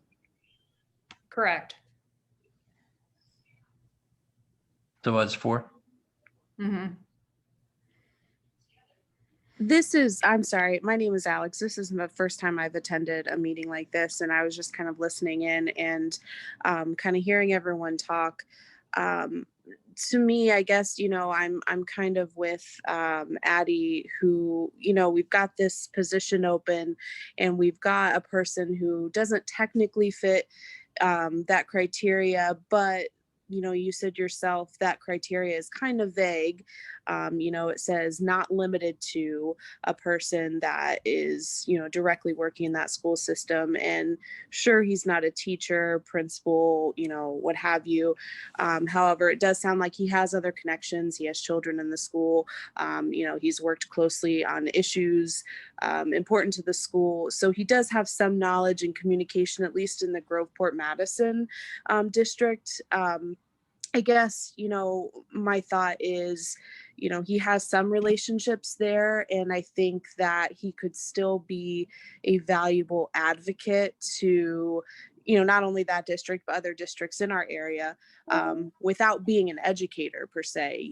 He can still, shouldn't we give him kind of the opportunity to be able to strengthen those relationships, not being an educator, but still being someone passionate about education, if that makes sense. Yes, Actually, absolutely. And wait a go minute, let me speak up real quick here, because one of the things that that's on the agenda that I wanted to talk about, maybe after we hear from Lynn, is on committees. And the distinction that I would like to make between what is a commissioner and what is a committee member. Both serve the commission, okay? But there are qualities that we're looking for in these at-large seats, because they are such important seats. It's not, in a sense, just even to fill one area, not in a sense even just for Columbus City Schools. We want somebody that's going to have the ability to go from Columbus City Schools, Licking Heights, Groveport, and what other? Pickerington. Not Pickerington. Reynoldsburg. No, What's the school over there at fourth one. There's Pickerington. Is it as well. Pickerington? Yeah. Pickerington wouldn't be, would it? Pickerington is, yes, there's, Oh, yeah, we do have Pickerington too. So we have a fifth one? But not Reynoldsburg? No, Reynoldsburg is not outside of our Reynoldsburg. district. So But this- going back to this, there are certain qualities that we want in those at-large commission seats, because they're very important commission seats. And initially, that's why they were only 1-year terms when we first started the commission. And the city requested over the years that we bump that up to 3 years. But one of the things that we need to build on in our commission are our committees. And I would like to encourage, I know that Monica has talked to me, and we said that if the appointment seat for the at-large educator does not fit her requirements, then would you consider being on a committee? And she had said yes. And we just talked to Brandon Collins, and I think he was in the Independence area as well. And we said this, we had a conversation and the same thing applied. I said, would you be interested, if there's not an open commission seat for you to run, would you consider being on a committee? And he said, yes. So what I would like to ask Seth is, if we do not, the 8 of us, if we do not feel that your qualifications meet a commission seat for at large, would you consider being on a committee? Oh, And sure. helping, Yeah. and helping Yeah. the commission out in that respect? Yeah, absolutely. I'm willing to help out however I can. I just think maybe tonight it might have shown that the qualifications for the seat might need to be narrowed down a little bit or more defined. But yeah, I'd absolutely be willing to help serve on a committee for sure. Okay. Let me just add, as neighborhood liaison, I understand why the commission wants to give a lot of room to defining any at-large position, because it opens it up to people that they may not never have thought they would meet.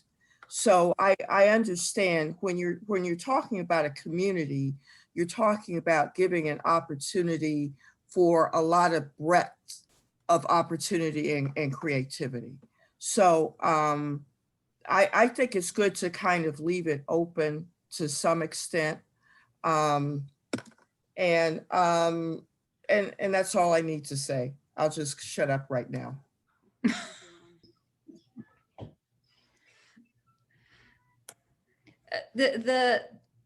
I guess if you look at our bylaws and you look at a lot of the bylaws of commissions, there's a lot of vagueness to the bylaws in general, and there's a purpose to that as well. Like Lynn said, just that way things aren't so narrowed down that you never find somebody who doesn't fit the seat. But again, those at-large commission seats, they were so important to us when we first started the commission that they were the only seats that were one-year terms. And they are specialized seats, like separate from the rest of the commissioners that represent each of the 4 areas. Mhm. So those are individuals who have specialized qualifications. It may help if they understand that Daryl is actually a pastor and he is, and that's the connection that he has. And Jennifer is the one for business because that's what she has been in. So we have people in those roles that have been active in that position. Correct. And there's another whole idea on this, and I know it seems strange not to fill a seat per se, but there's a book that's been used by all industry for the past 5 or 6 years in setting up positions within industries. And the phrase they're using comes out of a book called Good to Great. And that is that you need to put the right person on the right bus and the right seat. And if you don't have the right person to be in that particular place, then you don't place them. So that's kind of what we're dealing with here. Right. That clarifies, but if either Seth or Monica do not fit the qualifications for the education seat, we absolutely would love to see both of you serve on a committee. That would be amazing. Something that's wrong with your mic, Summer. It's not my mic, it's the internet connection. I was saying that if both Seth and Monica do not fit the criteria for the educator seat, we still would absolutely love to see both of you on a committee. I think that would be amazing. We've had, it may be sad that we don't have all our seats filled, but we don't have all of our commission seats filled. We don't have all of our committee seats filled. There's a lot of work. Our commission is, what, are we 9 years old? We'll be 9 years old this upcoming year.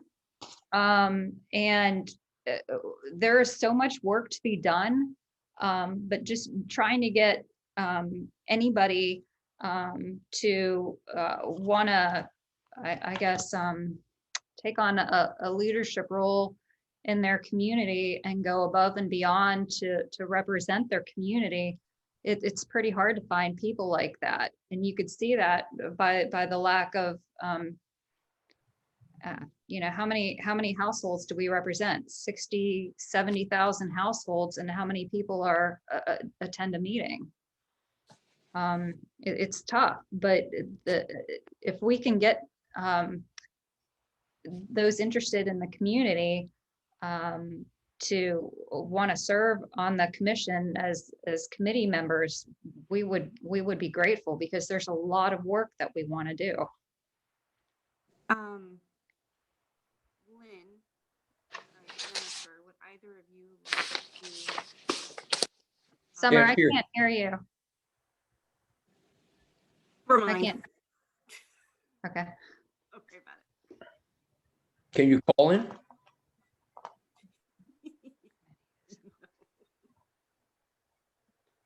If being on a committee is a consolation prize, It's not. I don't understand that at all. The purpose of being on the commission, the purpose, whether you're a commissioner or whether you're a committee member, it's not for the recognition of a seat. It's for the work that we do. We've been doing this for 9 years. And I would really like to emphasize it's about the work that we do. All the programs, all the events that we've done for years. You could follow the history of everything that we've done, and it's important to us.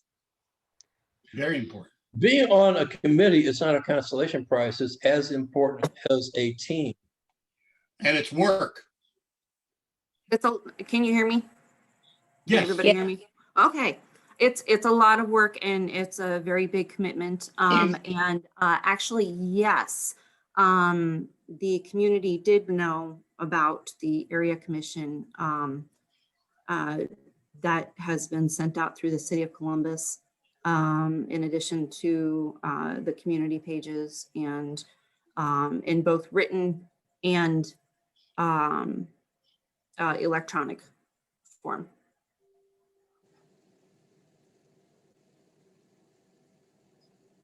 That's it.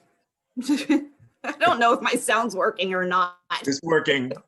We heard you. Okay. At this, you know, if we'd like to take basically, if we can get a roll call, just so I have an idea going into, and so I can let David, who we know, can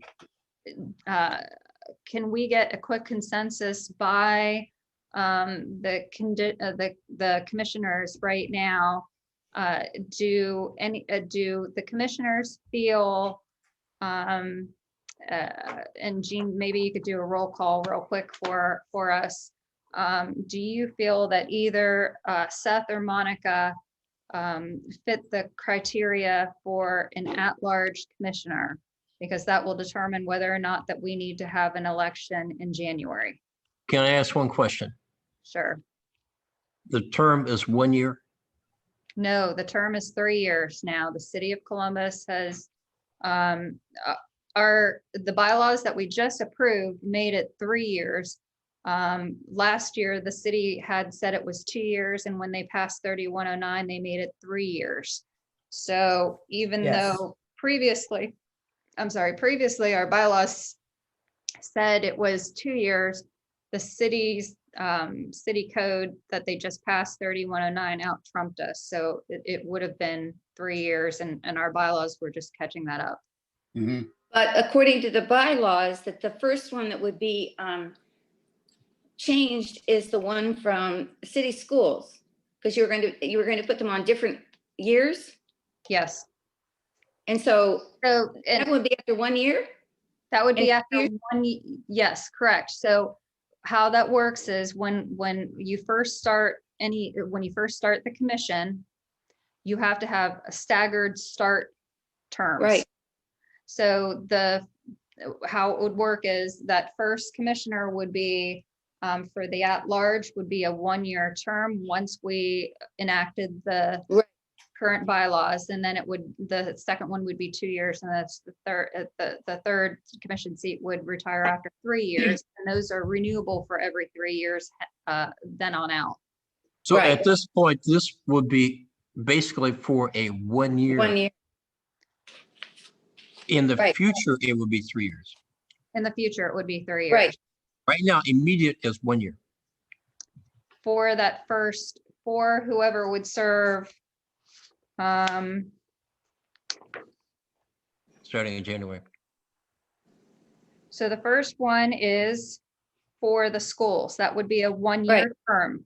The clergy, right now, Daryl, you have a 2-year term. The Far East Business would be a 3-year term. And then once those terms come up for renewal, then it would be 3 years on out from there.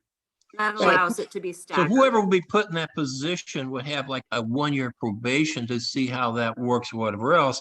And then at the end of that 1-year term, then it would be up for a 3-year term for an open election. Only for that, only for the first, only for Only for the schools. first, right, schools. Yes. And so The right now, schools the is- topic is the schools. So for the schools, immediately, you're talking about 1 year.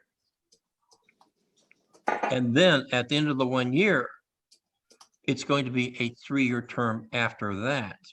Correct. But I would hope that whatever if we put someone in that position, that we're not thinking of it's ending in 1 year and then changing. I would Right. hope that we do it, it's somebody that we'd expect to continue then afterwards for 3 years. Well, it's my understanding that you would have 1 year. At the end of that 1 year, it's not an automatic renewal. It is, you would be going up for election.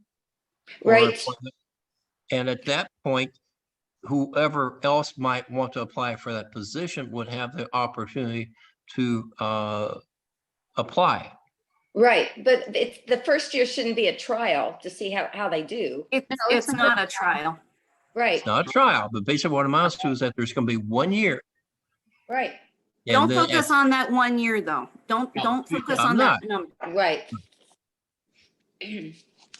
Okay, so if everything's, what I would like to do is, Jean, if you could do a roll call through the commissioners, and if commissioners can unmute themselves, I want to, yes would be if you feel that, and in my opinion, if you feel that Seth and Monica, I think given that they're both not teachers or principals in the school system, that they are on pretty much equal terms, that a yes would be that you feel that they should be considered for the at-large commissioner, and a no would be if you feel that they do not meet the qualifications for the at-large commissioner. So, Jean, can you go through roll call for that?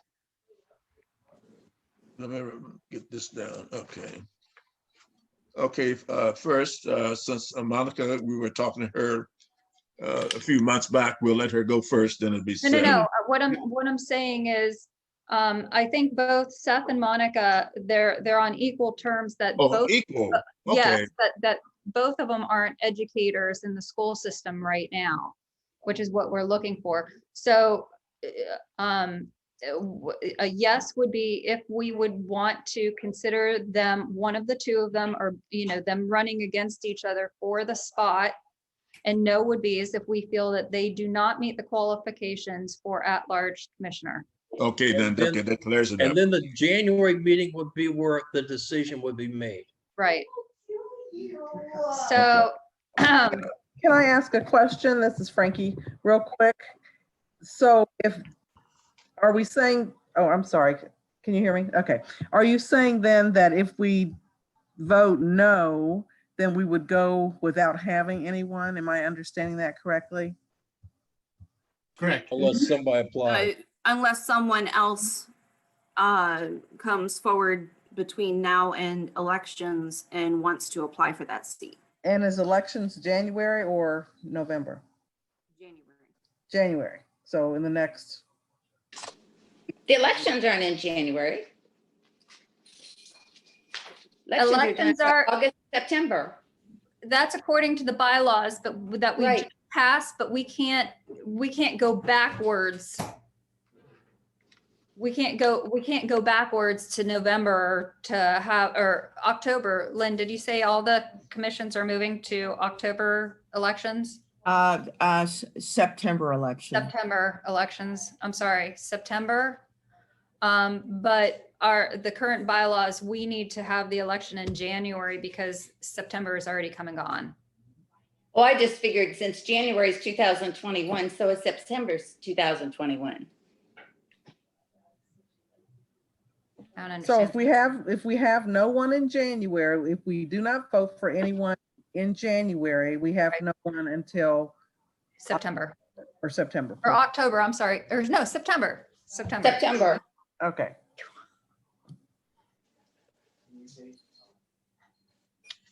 Any more questions?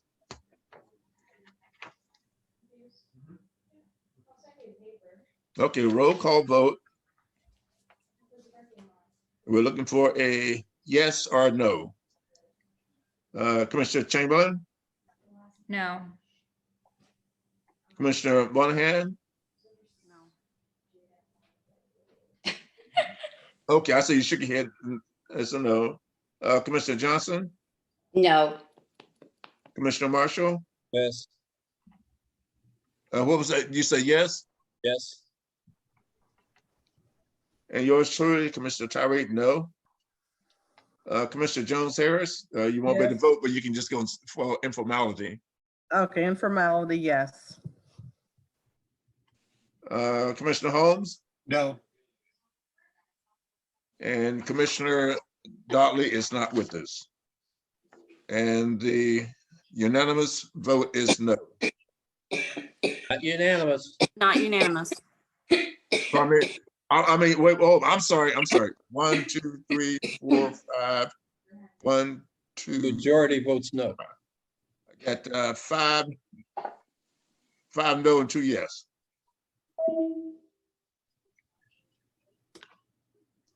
Thank you. My mistake, good folks.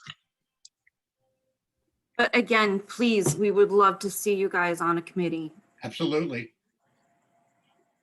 Do you want to then go right to the part of the agenda with committees? Right. What was that? Yes. Okay. Lynn, can we get you in a couple minutes for the community update after we talk about committees then? Sure, and I'll be real brief because I know it's getting late. Okay. All right.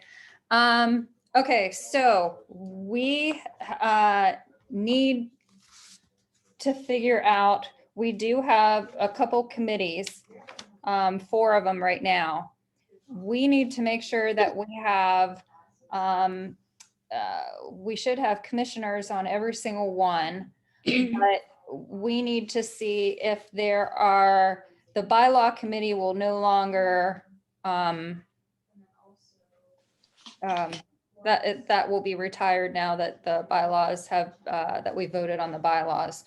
So we have building, zoning, planning and development, communication outreach, and election. It was mentioned before that an important one that we need to have is transportation. We need to have a commissioner, if possible, sit on the Vision Zero. Lynn, could you give a little bit of an update on what Vision Zero is? Yes, briefly, Vision Zero is the traffic committee, bottom line. Vision Zero is a new approach to handling traffic situations. And since traffic is a big issue with the commissions, especially as it relates during zonings, I think this is a very important opportunity for the commissions to look at the big picture of traffic systems in your commission boundaries. Okay, so can, Jean, can you do a quick roll call? I'm sorry, on adding a transportation committee? Okay, let me make a couple notes here.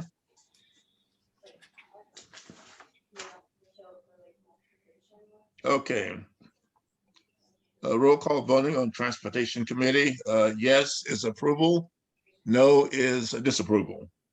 Commissioner Chamberlain, Yes. Commissioner Monahan, Yes. Commissioner Johnson, Yes. Commissioner Marshall, Yes. and yours truly, yes. Commissioner Jones Harris. Yes. Commissioner Holmes. Yes. And Commissioner Dudley is not with us. Transportation Committee approved.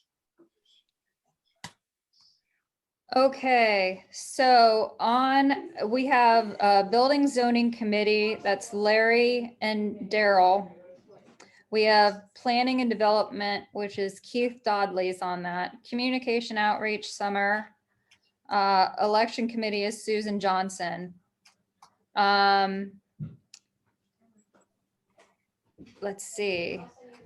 So we need someone on the Transportation Committee, and I would highly encourage commissioners to be on at least one committee. And as chair, I'm not allowed to be on any committee because I am Too busy. a part of all committees Right. unofficially. So that's why my name's not on these, because I have to be at all the meetings. Mhm. What was the fourth, or what was the last one that, Jennifer? The Transportation Committee. No, the last one after Planning and Development, you said something else. There's Communication Outreach. Communication, okay. And then the Election Committee. All right, question. Are the committees subject to the public meeting requirements? Yes. Yep. So if they are doing more than just collecting and sharing information, then at that point, it has to be called for a public meeting. Yep. Yep, yep. Yep. And it has to be put in the city bulletin and given, public notice. Are you asking for volunteers for this thing? I'm not asking. We need. I we need to get would be glad these- to do it. It fits in with my portfolio, what I've done before. The transportation? Yeah. Okay. I can try to help out on the transportation, whatever limited time I have. Because that fits in with the zoning. Exactly. And I've got some time to do it. Okay. All right. How many folks do you need on that committee? Whoever wants to join. We have 2 commissioners on there, but before I ask for more, there's one other committee that we had considered in the past. We've just never had enough people to fill. Again, is a health and wellness committee. Excuse me, I see that Seth had a question in the chat. Yes, we will. I'm sorry. Thank you, Lynn. I didn't see that. Yes, committees to be able to join committees tonight. Yes. Hold on for 1 minute though, because we had talked about one other committee before, and I want to take a vote so that way we can make it an official committee if we so choose. A health and wellness committee, so that way they would be essential for working with all and it's not just in light of COVID right now, but working with the Department of Health and working with our hospital and maybe urgent care providers in the area. Jen, I don't mind sharing that. I've worked with Gene, who is with the Health Department a few years ago, and he and I talked about me participating with the Health Department in regards to something like this for the neighborhood. I was just too busy at the time, but I'll squeeze some vacant time aside to go ahead and share that. Do commissioners feel that this is a relevant committee? I so move. Okay. Jean, can you give us a roll call on this? On what? On health and wellness committee? Oh, okay. Let's see. Okay, we got transportation. Okay.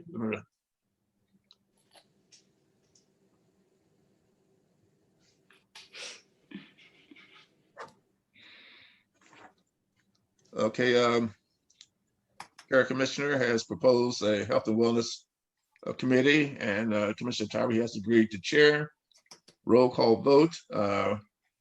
Yes is approval. No is disapproval.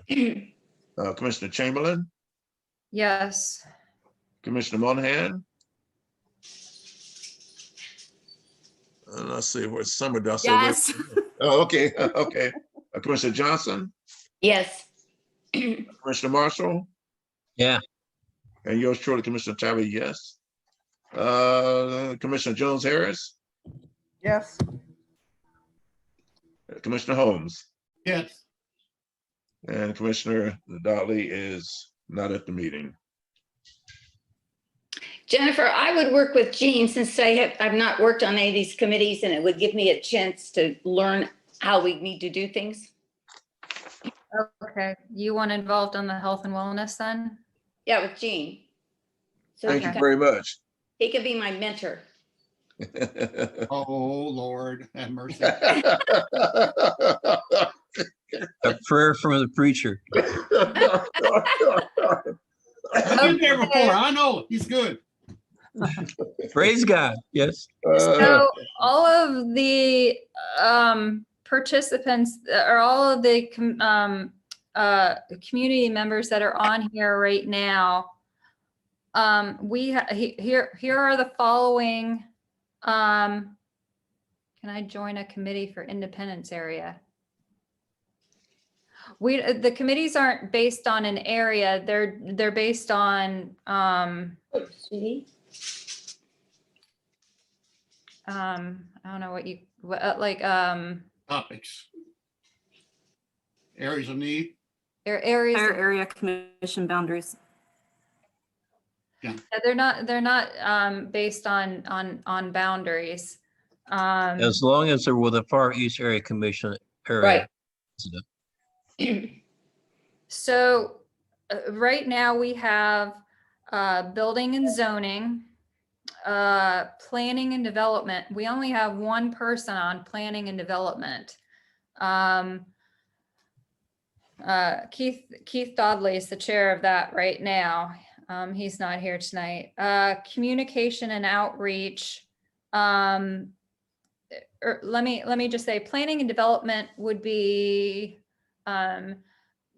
ideally what we would like to have is some involvement with area developers and a little bit of planning for within our commission boundaries. So that way, let's say maybe with some other commissions where they see all their land being bought up and rezoned for apartments right now. And it seems like they're being overwhelmed with one particular type of zoning. And so Planning and Development Commission would be good. So that way you have a chance to maybe talk with realtors and talk with developers to see where we have relevant needs for other things in our area and try and fill those, if that makes sense. Communication outreach is probably exactly what it sounds like. It's reaching out and trying to get more people onto our commission to fill our committees and help with any of the events that we have, because we do have a lot of events. The election committee, this is something that is actually stated in 3109 by City Council. It's a requirement to have an election committee. And it's so when you do have elections, that there is a committee that runs and organizes the election. The Transportation Committee, we talked about a little bit. We're seeing a great need for a transportation committee because of the increase in population for the city of Columbus. And a lot of communities are feeling that the roads are being very heavily, I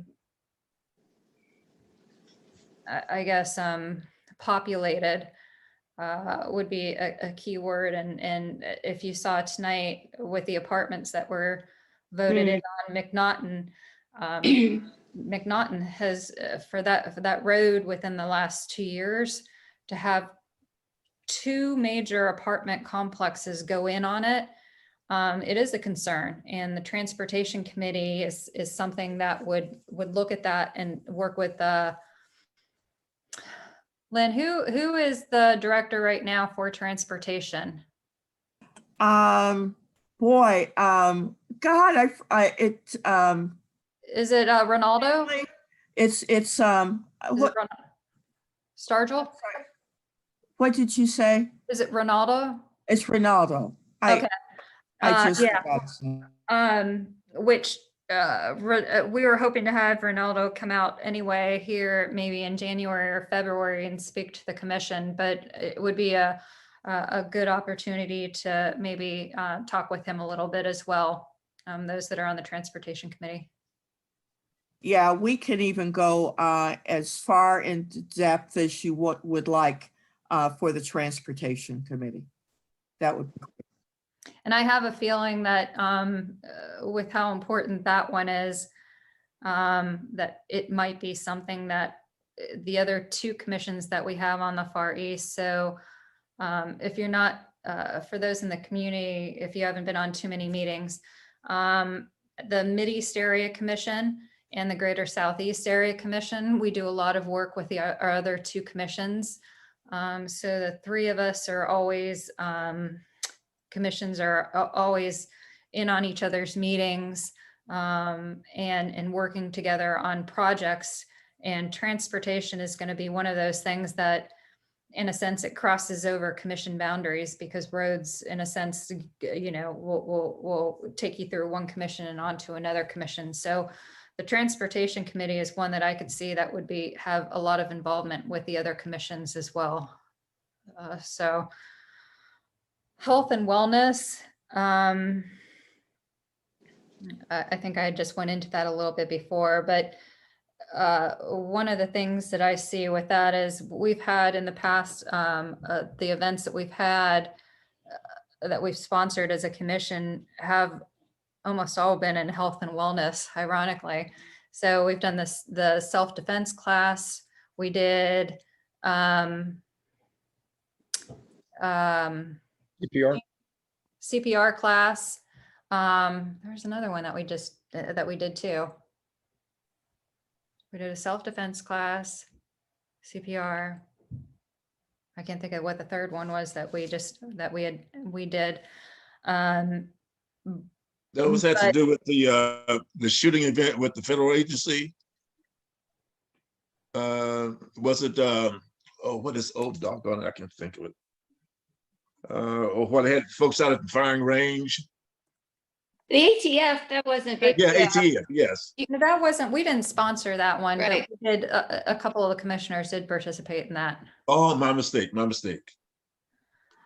But so, yeah, so if you don't decide tonight, absolutely, you're not familiar with the process, please, yes, please, we always encourage everybody to attend meetings. We need people to understand the process and exactly what it is that commissions do and the involvement of those on committees and commissioners themselves. So our next, this is the last meeting of this calendar year of 2020. December, I think it was January 4th is our next. January 4th is correct. January 5th. January 5th is our next meeting. And we could definitely talk about committees. You could join a committee at any time. There's no election date for committees. So you're worked for the YMCA for years. Okay, so Seth, you want to be on, Seth, you can unmute yourself. Yeah, hi, sorry, I didn't want to interrupt, but yeah, no, I worked for the Y, really for about 15 years, and I currently work for the City of Brookport Rec Center, so I'd love to help out with the Health and Wellness Committee, and I'm also a CPR Wonderful. trainer, so yeah.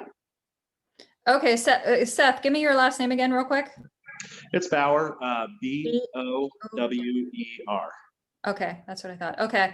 I will add you to that committee. Yeah, and I also saw that the Eddie would like to join outreach. Could he get email address? I saw it in the chat. Addie? Where are you? Addie?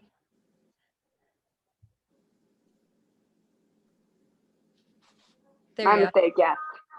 So did you want to be on a committee then?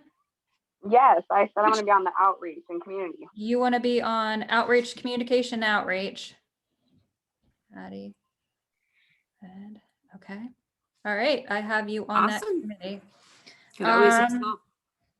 Jennifer, can they get their email addresses in the chat? That's what I was going to Would they email. give their addresses in the chat box? Well, I tell you, if you didn't want to put them in the chat box, I will put my information in the chat box. And then I was going to say everybody could email me and I can add you then to the committees. Jennifer, I have a question. This is Frankie. Yes. When do the committees meet? That's up to the committee. That's up to the chair. Whoever is chairing that committee is sets the date and how often that they are met. And do you have me down as in being on any of the committees? No, I don't have you down on any of the committees. You want to Okay. be on a committee, Frankie?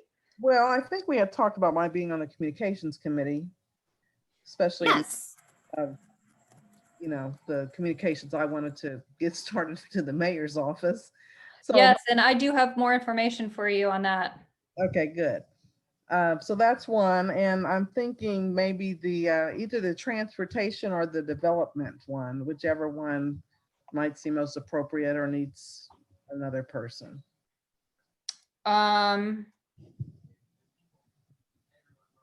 Do you if you don't have a preference, planning and development would be great because we only have one person on that committee, Okay, that'd be fine. if you don't care. And Keith is chair of that one. Okay. Okay, and Kim would like to join health and wellness. Okay. Kim, what's your last name? Unmute him.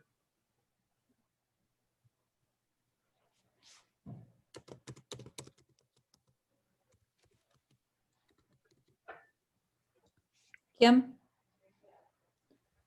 Oh, you can't unmute. Oh, maybe, let me see if I can. Talarico. She It's just put it in the Talarico. chat box. Yeah, It's in the chat box? Oh, I see it now. in her Okay. email. Oh, okay.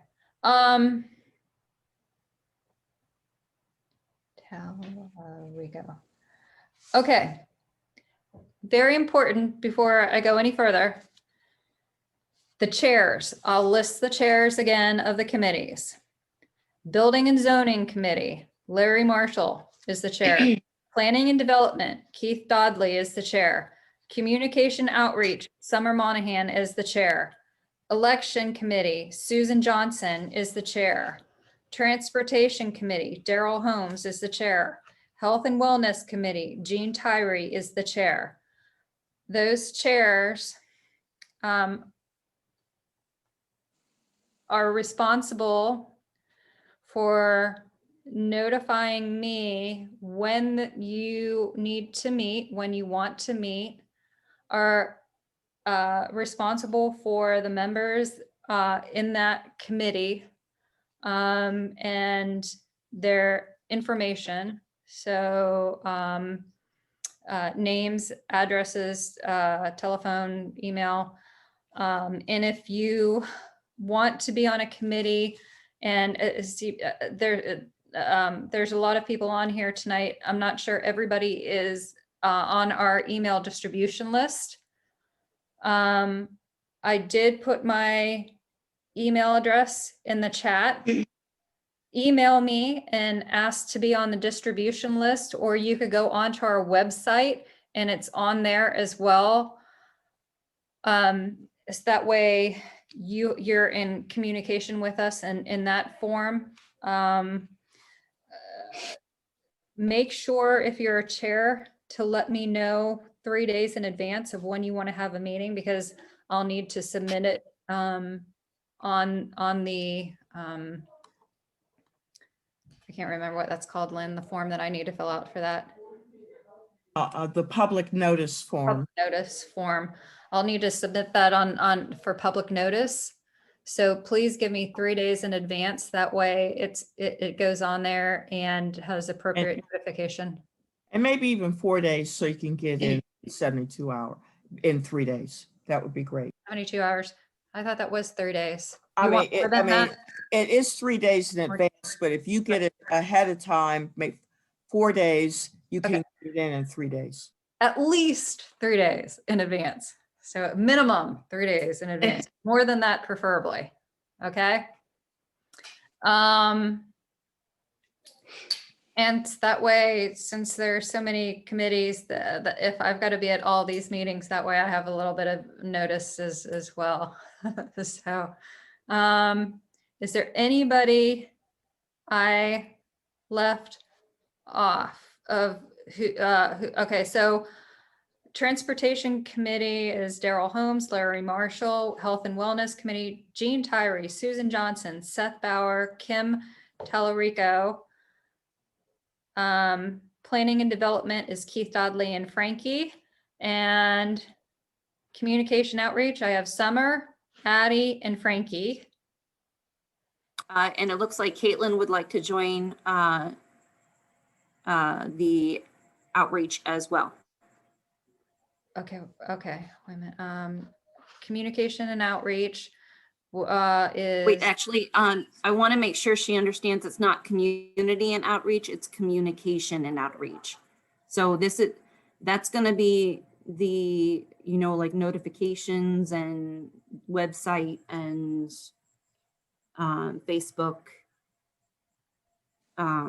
Just so everyone knows exactly what's in this committee.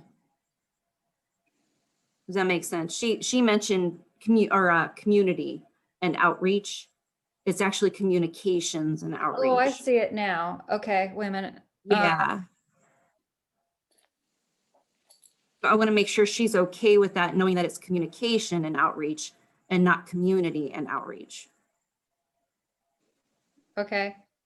Caitlin, are you, it's communication and outreach. If that's okay, I'll put you on that one. Okay. Okay. If you're an outreach, you're communicating to anybody. Okay. Summer, can you do me a favor? Yes. Can you take a screenshot of the chats? That way I have everybody's email addresses, so that way I don't have to write those all down too. Done. Because I don't know how else to, I don't know, maybe you could do a copy paste or something, but already got you covered. Thank you. Okay. Okay. Thank you, everyone who wants to be on a committee. I'm feeling really good about this because it's the first time that we've had Volunteers. Yes, volunteers. Well, we've had volunteers before and they've all fallen through. So I'm hoping that the interest remains. Frankie, for your information, so I did contact Jason Jenkins again with the City of Columbus. You remember who he is? No, but yes, kinda. Okay, Lynn, what's his department again? Do you remember? Mayor's office. Something in the mayor's office. Okay, Yeah, okay. he's director of, he's a director, and I forget it's so late, I'm sorry, I forget. In the of community, something like community affairs in the. Yeah, that's it. I think that's That's it. the person you talked to, right, Jennifer? Yes. Okay, go ahead. So he's the go-to guy. So Okay. he's like every single time I meet with him, it's for 4 hours, 4 or 5 Right. hours. So I made sure to let him know that how unhappy again that we were that the Far East was not mentioned at the 2019 mayor's city address. And I wanted him to let us know where we were on the city's radar as far as programs and events and any money that was being spent right now on the east side as far as programs and development. So in January, he didn't think he could get it done before January, but he plans on being at our January meeting and making a presentation, a slideshow presentation to us in regards to everything that's coming up this upcoming year for the Far East. Does the mayor do, oh, go ahead. I'm sorry. Go ahead. I was going to say, normally at the end of the year, the mayor invites us out for like a preview of the state of the city. And I couldn't go this year because I think I had COVID at that time. So Jean went in my place. And it was this year, it was on Zoom. And I guess, Jean, you did say that the Far East was mentioned well at the meeting, correct? I think Jean's froze. Gee. He's froze. Oh, okay. Oh. But Poor baby. I didn't notice. yeah. How long's it been like that? I don't know. And while Jean is frozen, yes, the Far East was mentioned several times at the meeting. And I know this had something to do with what was said by all three commissions and it's a reciprocation. But I think it's really good that you're inviting someone to the mayor's office, from the mayor's office at your next meeting. And he's back. Yes. Finally. Lynn filled us in that we were well mentioned at the mayor's state of the city meeting. Oh, yes, yes. Also, they had a video and they showed you, Jennifer, and also the billboard of Far East Area Commission. That's good. Yes. And I just want to add, thank you, Jean, for reminding me. They asked each one of us of the liaisons to provide photos. And I'd say that 75% of the photos were from our area. That's because we've done so much. Absolutely. Yes. Some of the activities that were done, there was a lot done in these commissions during COVID. Yep. Oh, then that reminds me really quick. I don't know if this falls to a committee or not. The 17th and the 18th of December, look for a post to go out. We have, I can't think off the top of my head right now, which one has which location, but the 17th and 18th, we're having food giveaways, and one is at the Barnett Center, and one's at the Barnett Center and one's at the Far East Rec Center. So the Far East Rec Center, we have finally gotten kind of back on the map again because of the Because We Care event that we did at the end of the summertime. And because of that, we've had two fresh produce food giveaways there this last month. And the Barnett Center has had 2 as well, and they're giving us 1 more each in December. So commissioners, it's December 17th and 18th, and committee members, December 17th and 18th, and I'll get the dates and times to everybody. And it's what we're looking for is everybody to mask up, and they provide gloves. We show up a little early, we end up boxing or bagging up all the food, and then the community pulls up in their vehicles and they indicate to us how many are in a household, and they open their trunks and we just deposit the food into the trunks and then they drive off. So there's no contact with the community so that everybody's safe. But it's amazing how most of the events are 2 hours long, and within initially an hour, we give away 500 boxes of food or 500 bags of food before our 2 hours is even up. So thank you for all the commissioners who have been involved in this so far.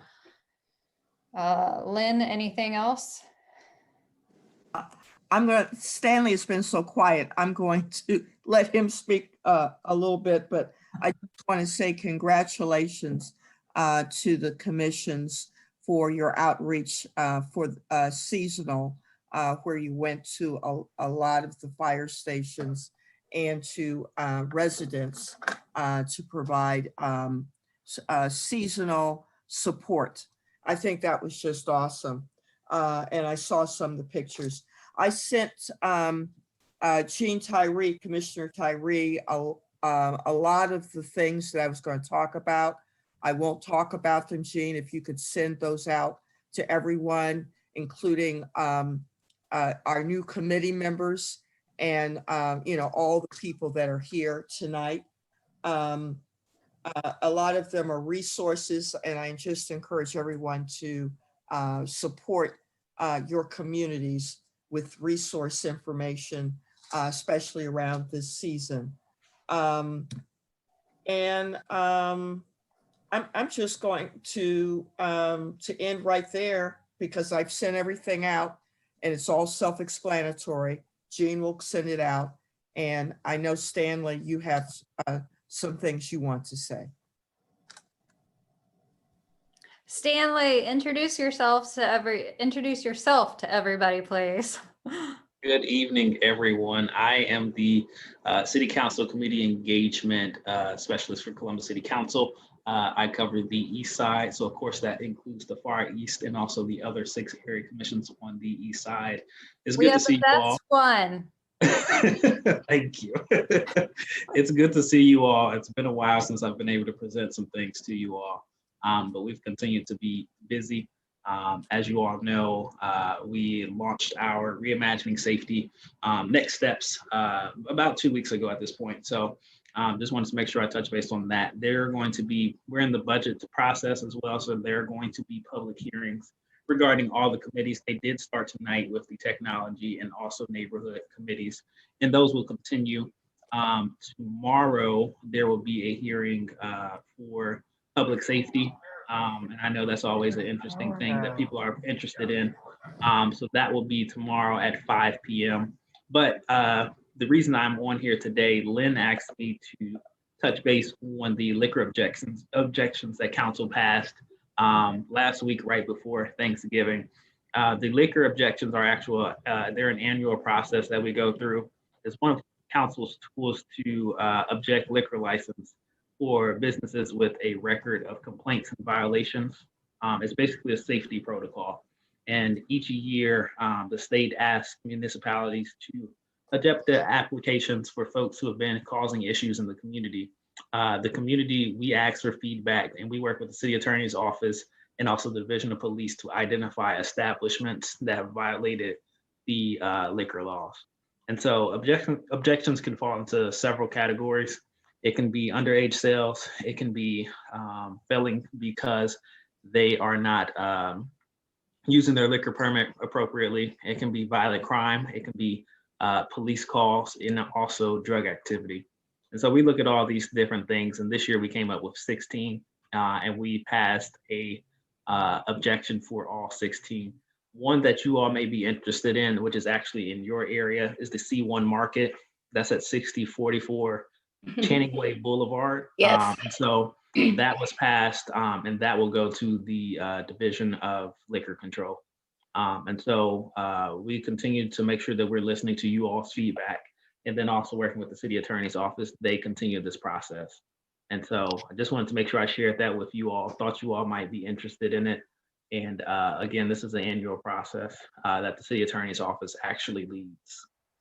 Stanley, I have a question about the C1. Tiara said there was going to be a hearing in Yes. December. There will be a hearing, and that's the next step. So once it goes from council, it goes to the Division of Liquor Control. They hold a hearing and ask for more feedback, basically. And then at Right. the end of that, then the division will decide whether or not they renew their liquor license. So we're going to have 3 residents there. Will that help? Everything will help, of course. Okay. Because everything's virtual, you can even provide written testimony. So use the virtual setting to your advantage, as much as possible. Oh, she didn't think that they would have it virtually, but I'm glad they are. Thank you. Of course. And of course, council can't take credit because, we have folks like Tiara Ross who is doing. Yeah. And so She definitely want usually to lets us know when there's a big one in our area and if we need to testify. We've never actually had to testify, but we've gone right up to like the day before and then notified, okay, something happened and we don't need your testimony with it.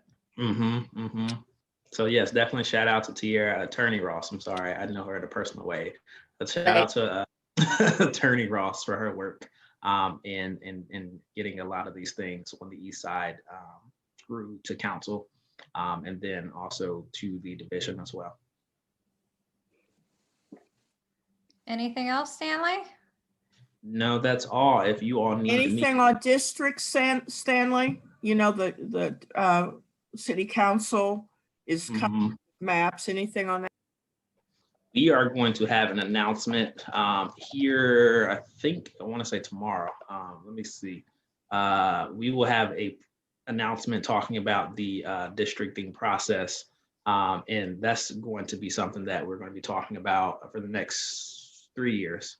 And so something that you all should definitely keep an eye on. Of course, you all know that 4 years ago, we passed a charter amendment to make our council bigger. And then also there is a way that we're doing the districting in somewhat at-large system, but it's essentially going to be a ward system. And so council members in 2023 will run, all 9 council members or 9 seats will be open, and council will run, and that will be a new way that we look at how city council operates.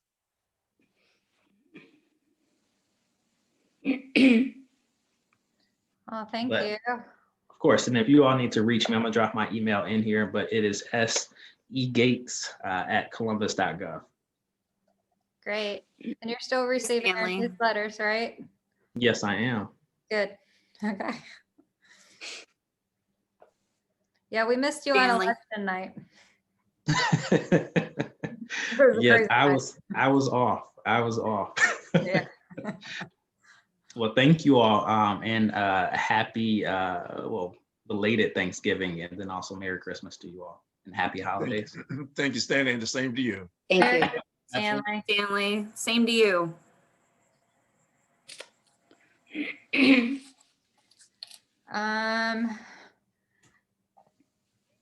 Larry, do we have, I did have a developer ask I can't remember who they were off the top of my head, and they didn't tell me what project it was in regards to, but expect in January that somebody's going to come before us with a, so for community members, sometimes developers can come before us, not with a zoning, but with a, Opinion, asking us for opinions of the concept. yeah, they're asking what our initial thoughts would be if they planned on putting forth an application with the city of Columbus.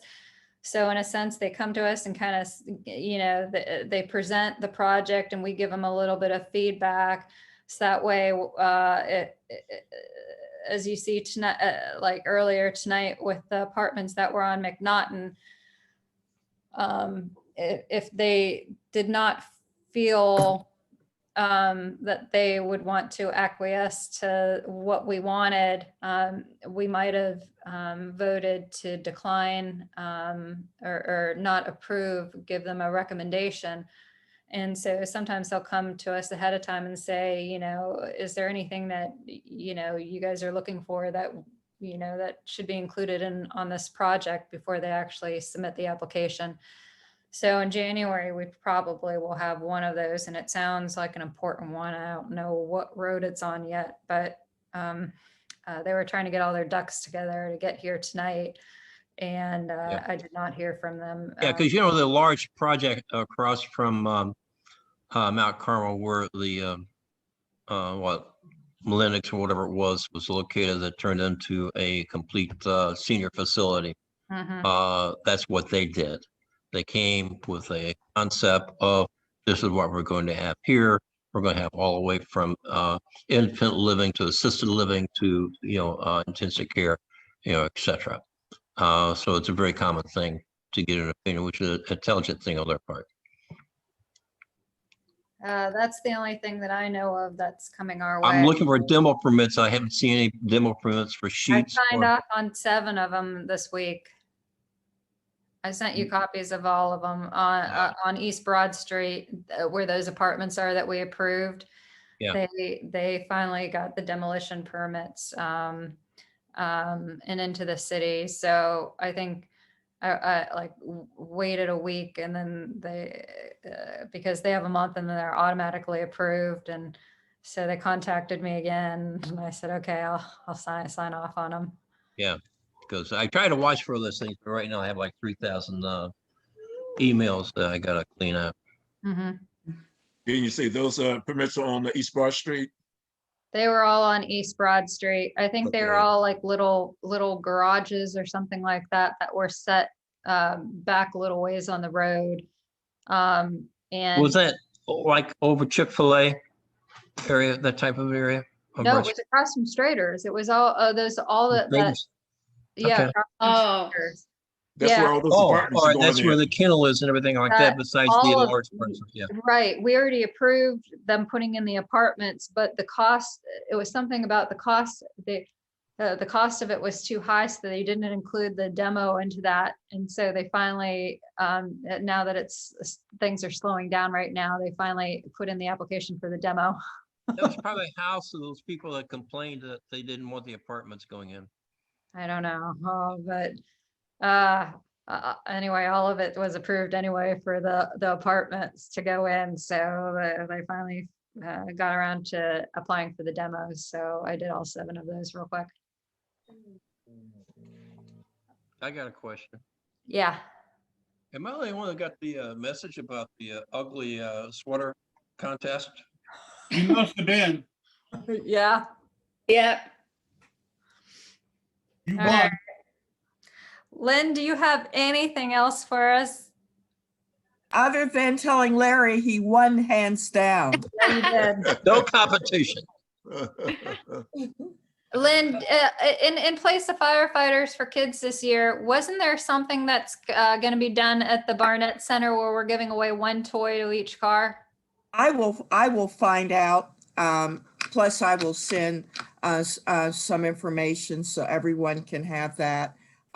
Bertha may not have everything, so I'm going to send something I just got. I just want to encourage all the committee members who are new to this Zoom, want to connect them as much as possible to the commission as a whole, and want to make sure that they have a copy of the website link so they can get on the website and learn more about the area commission.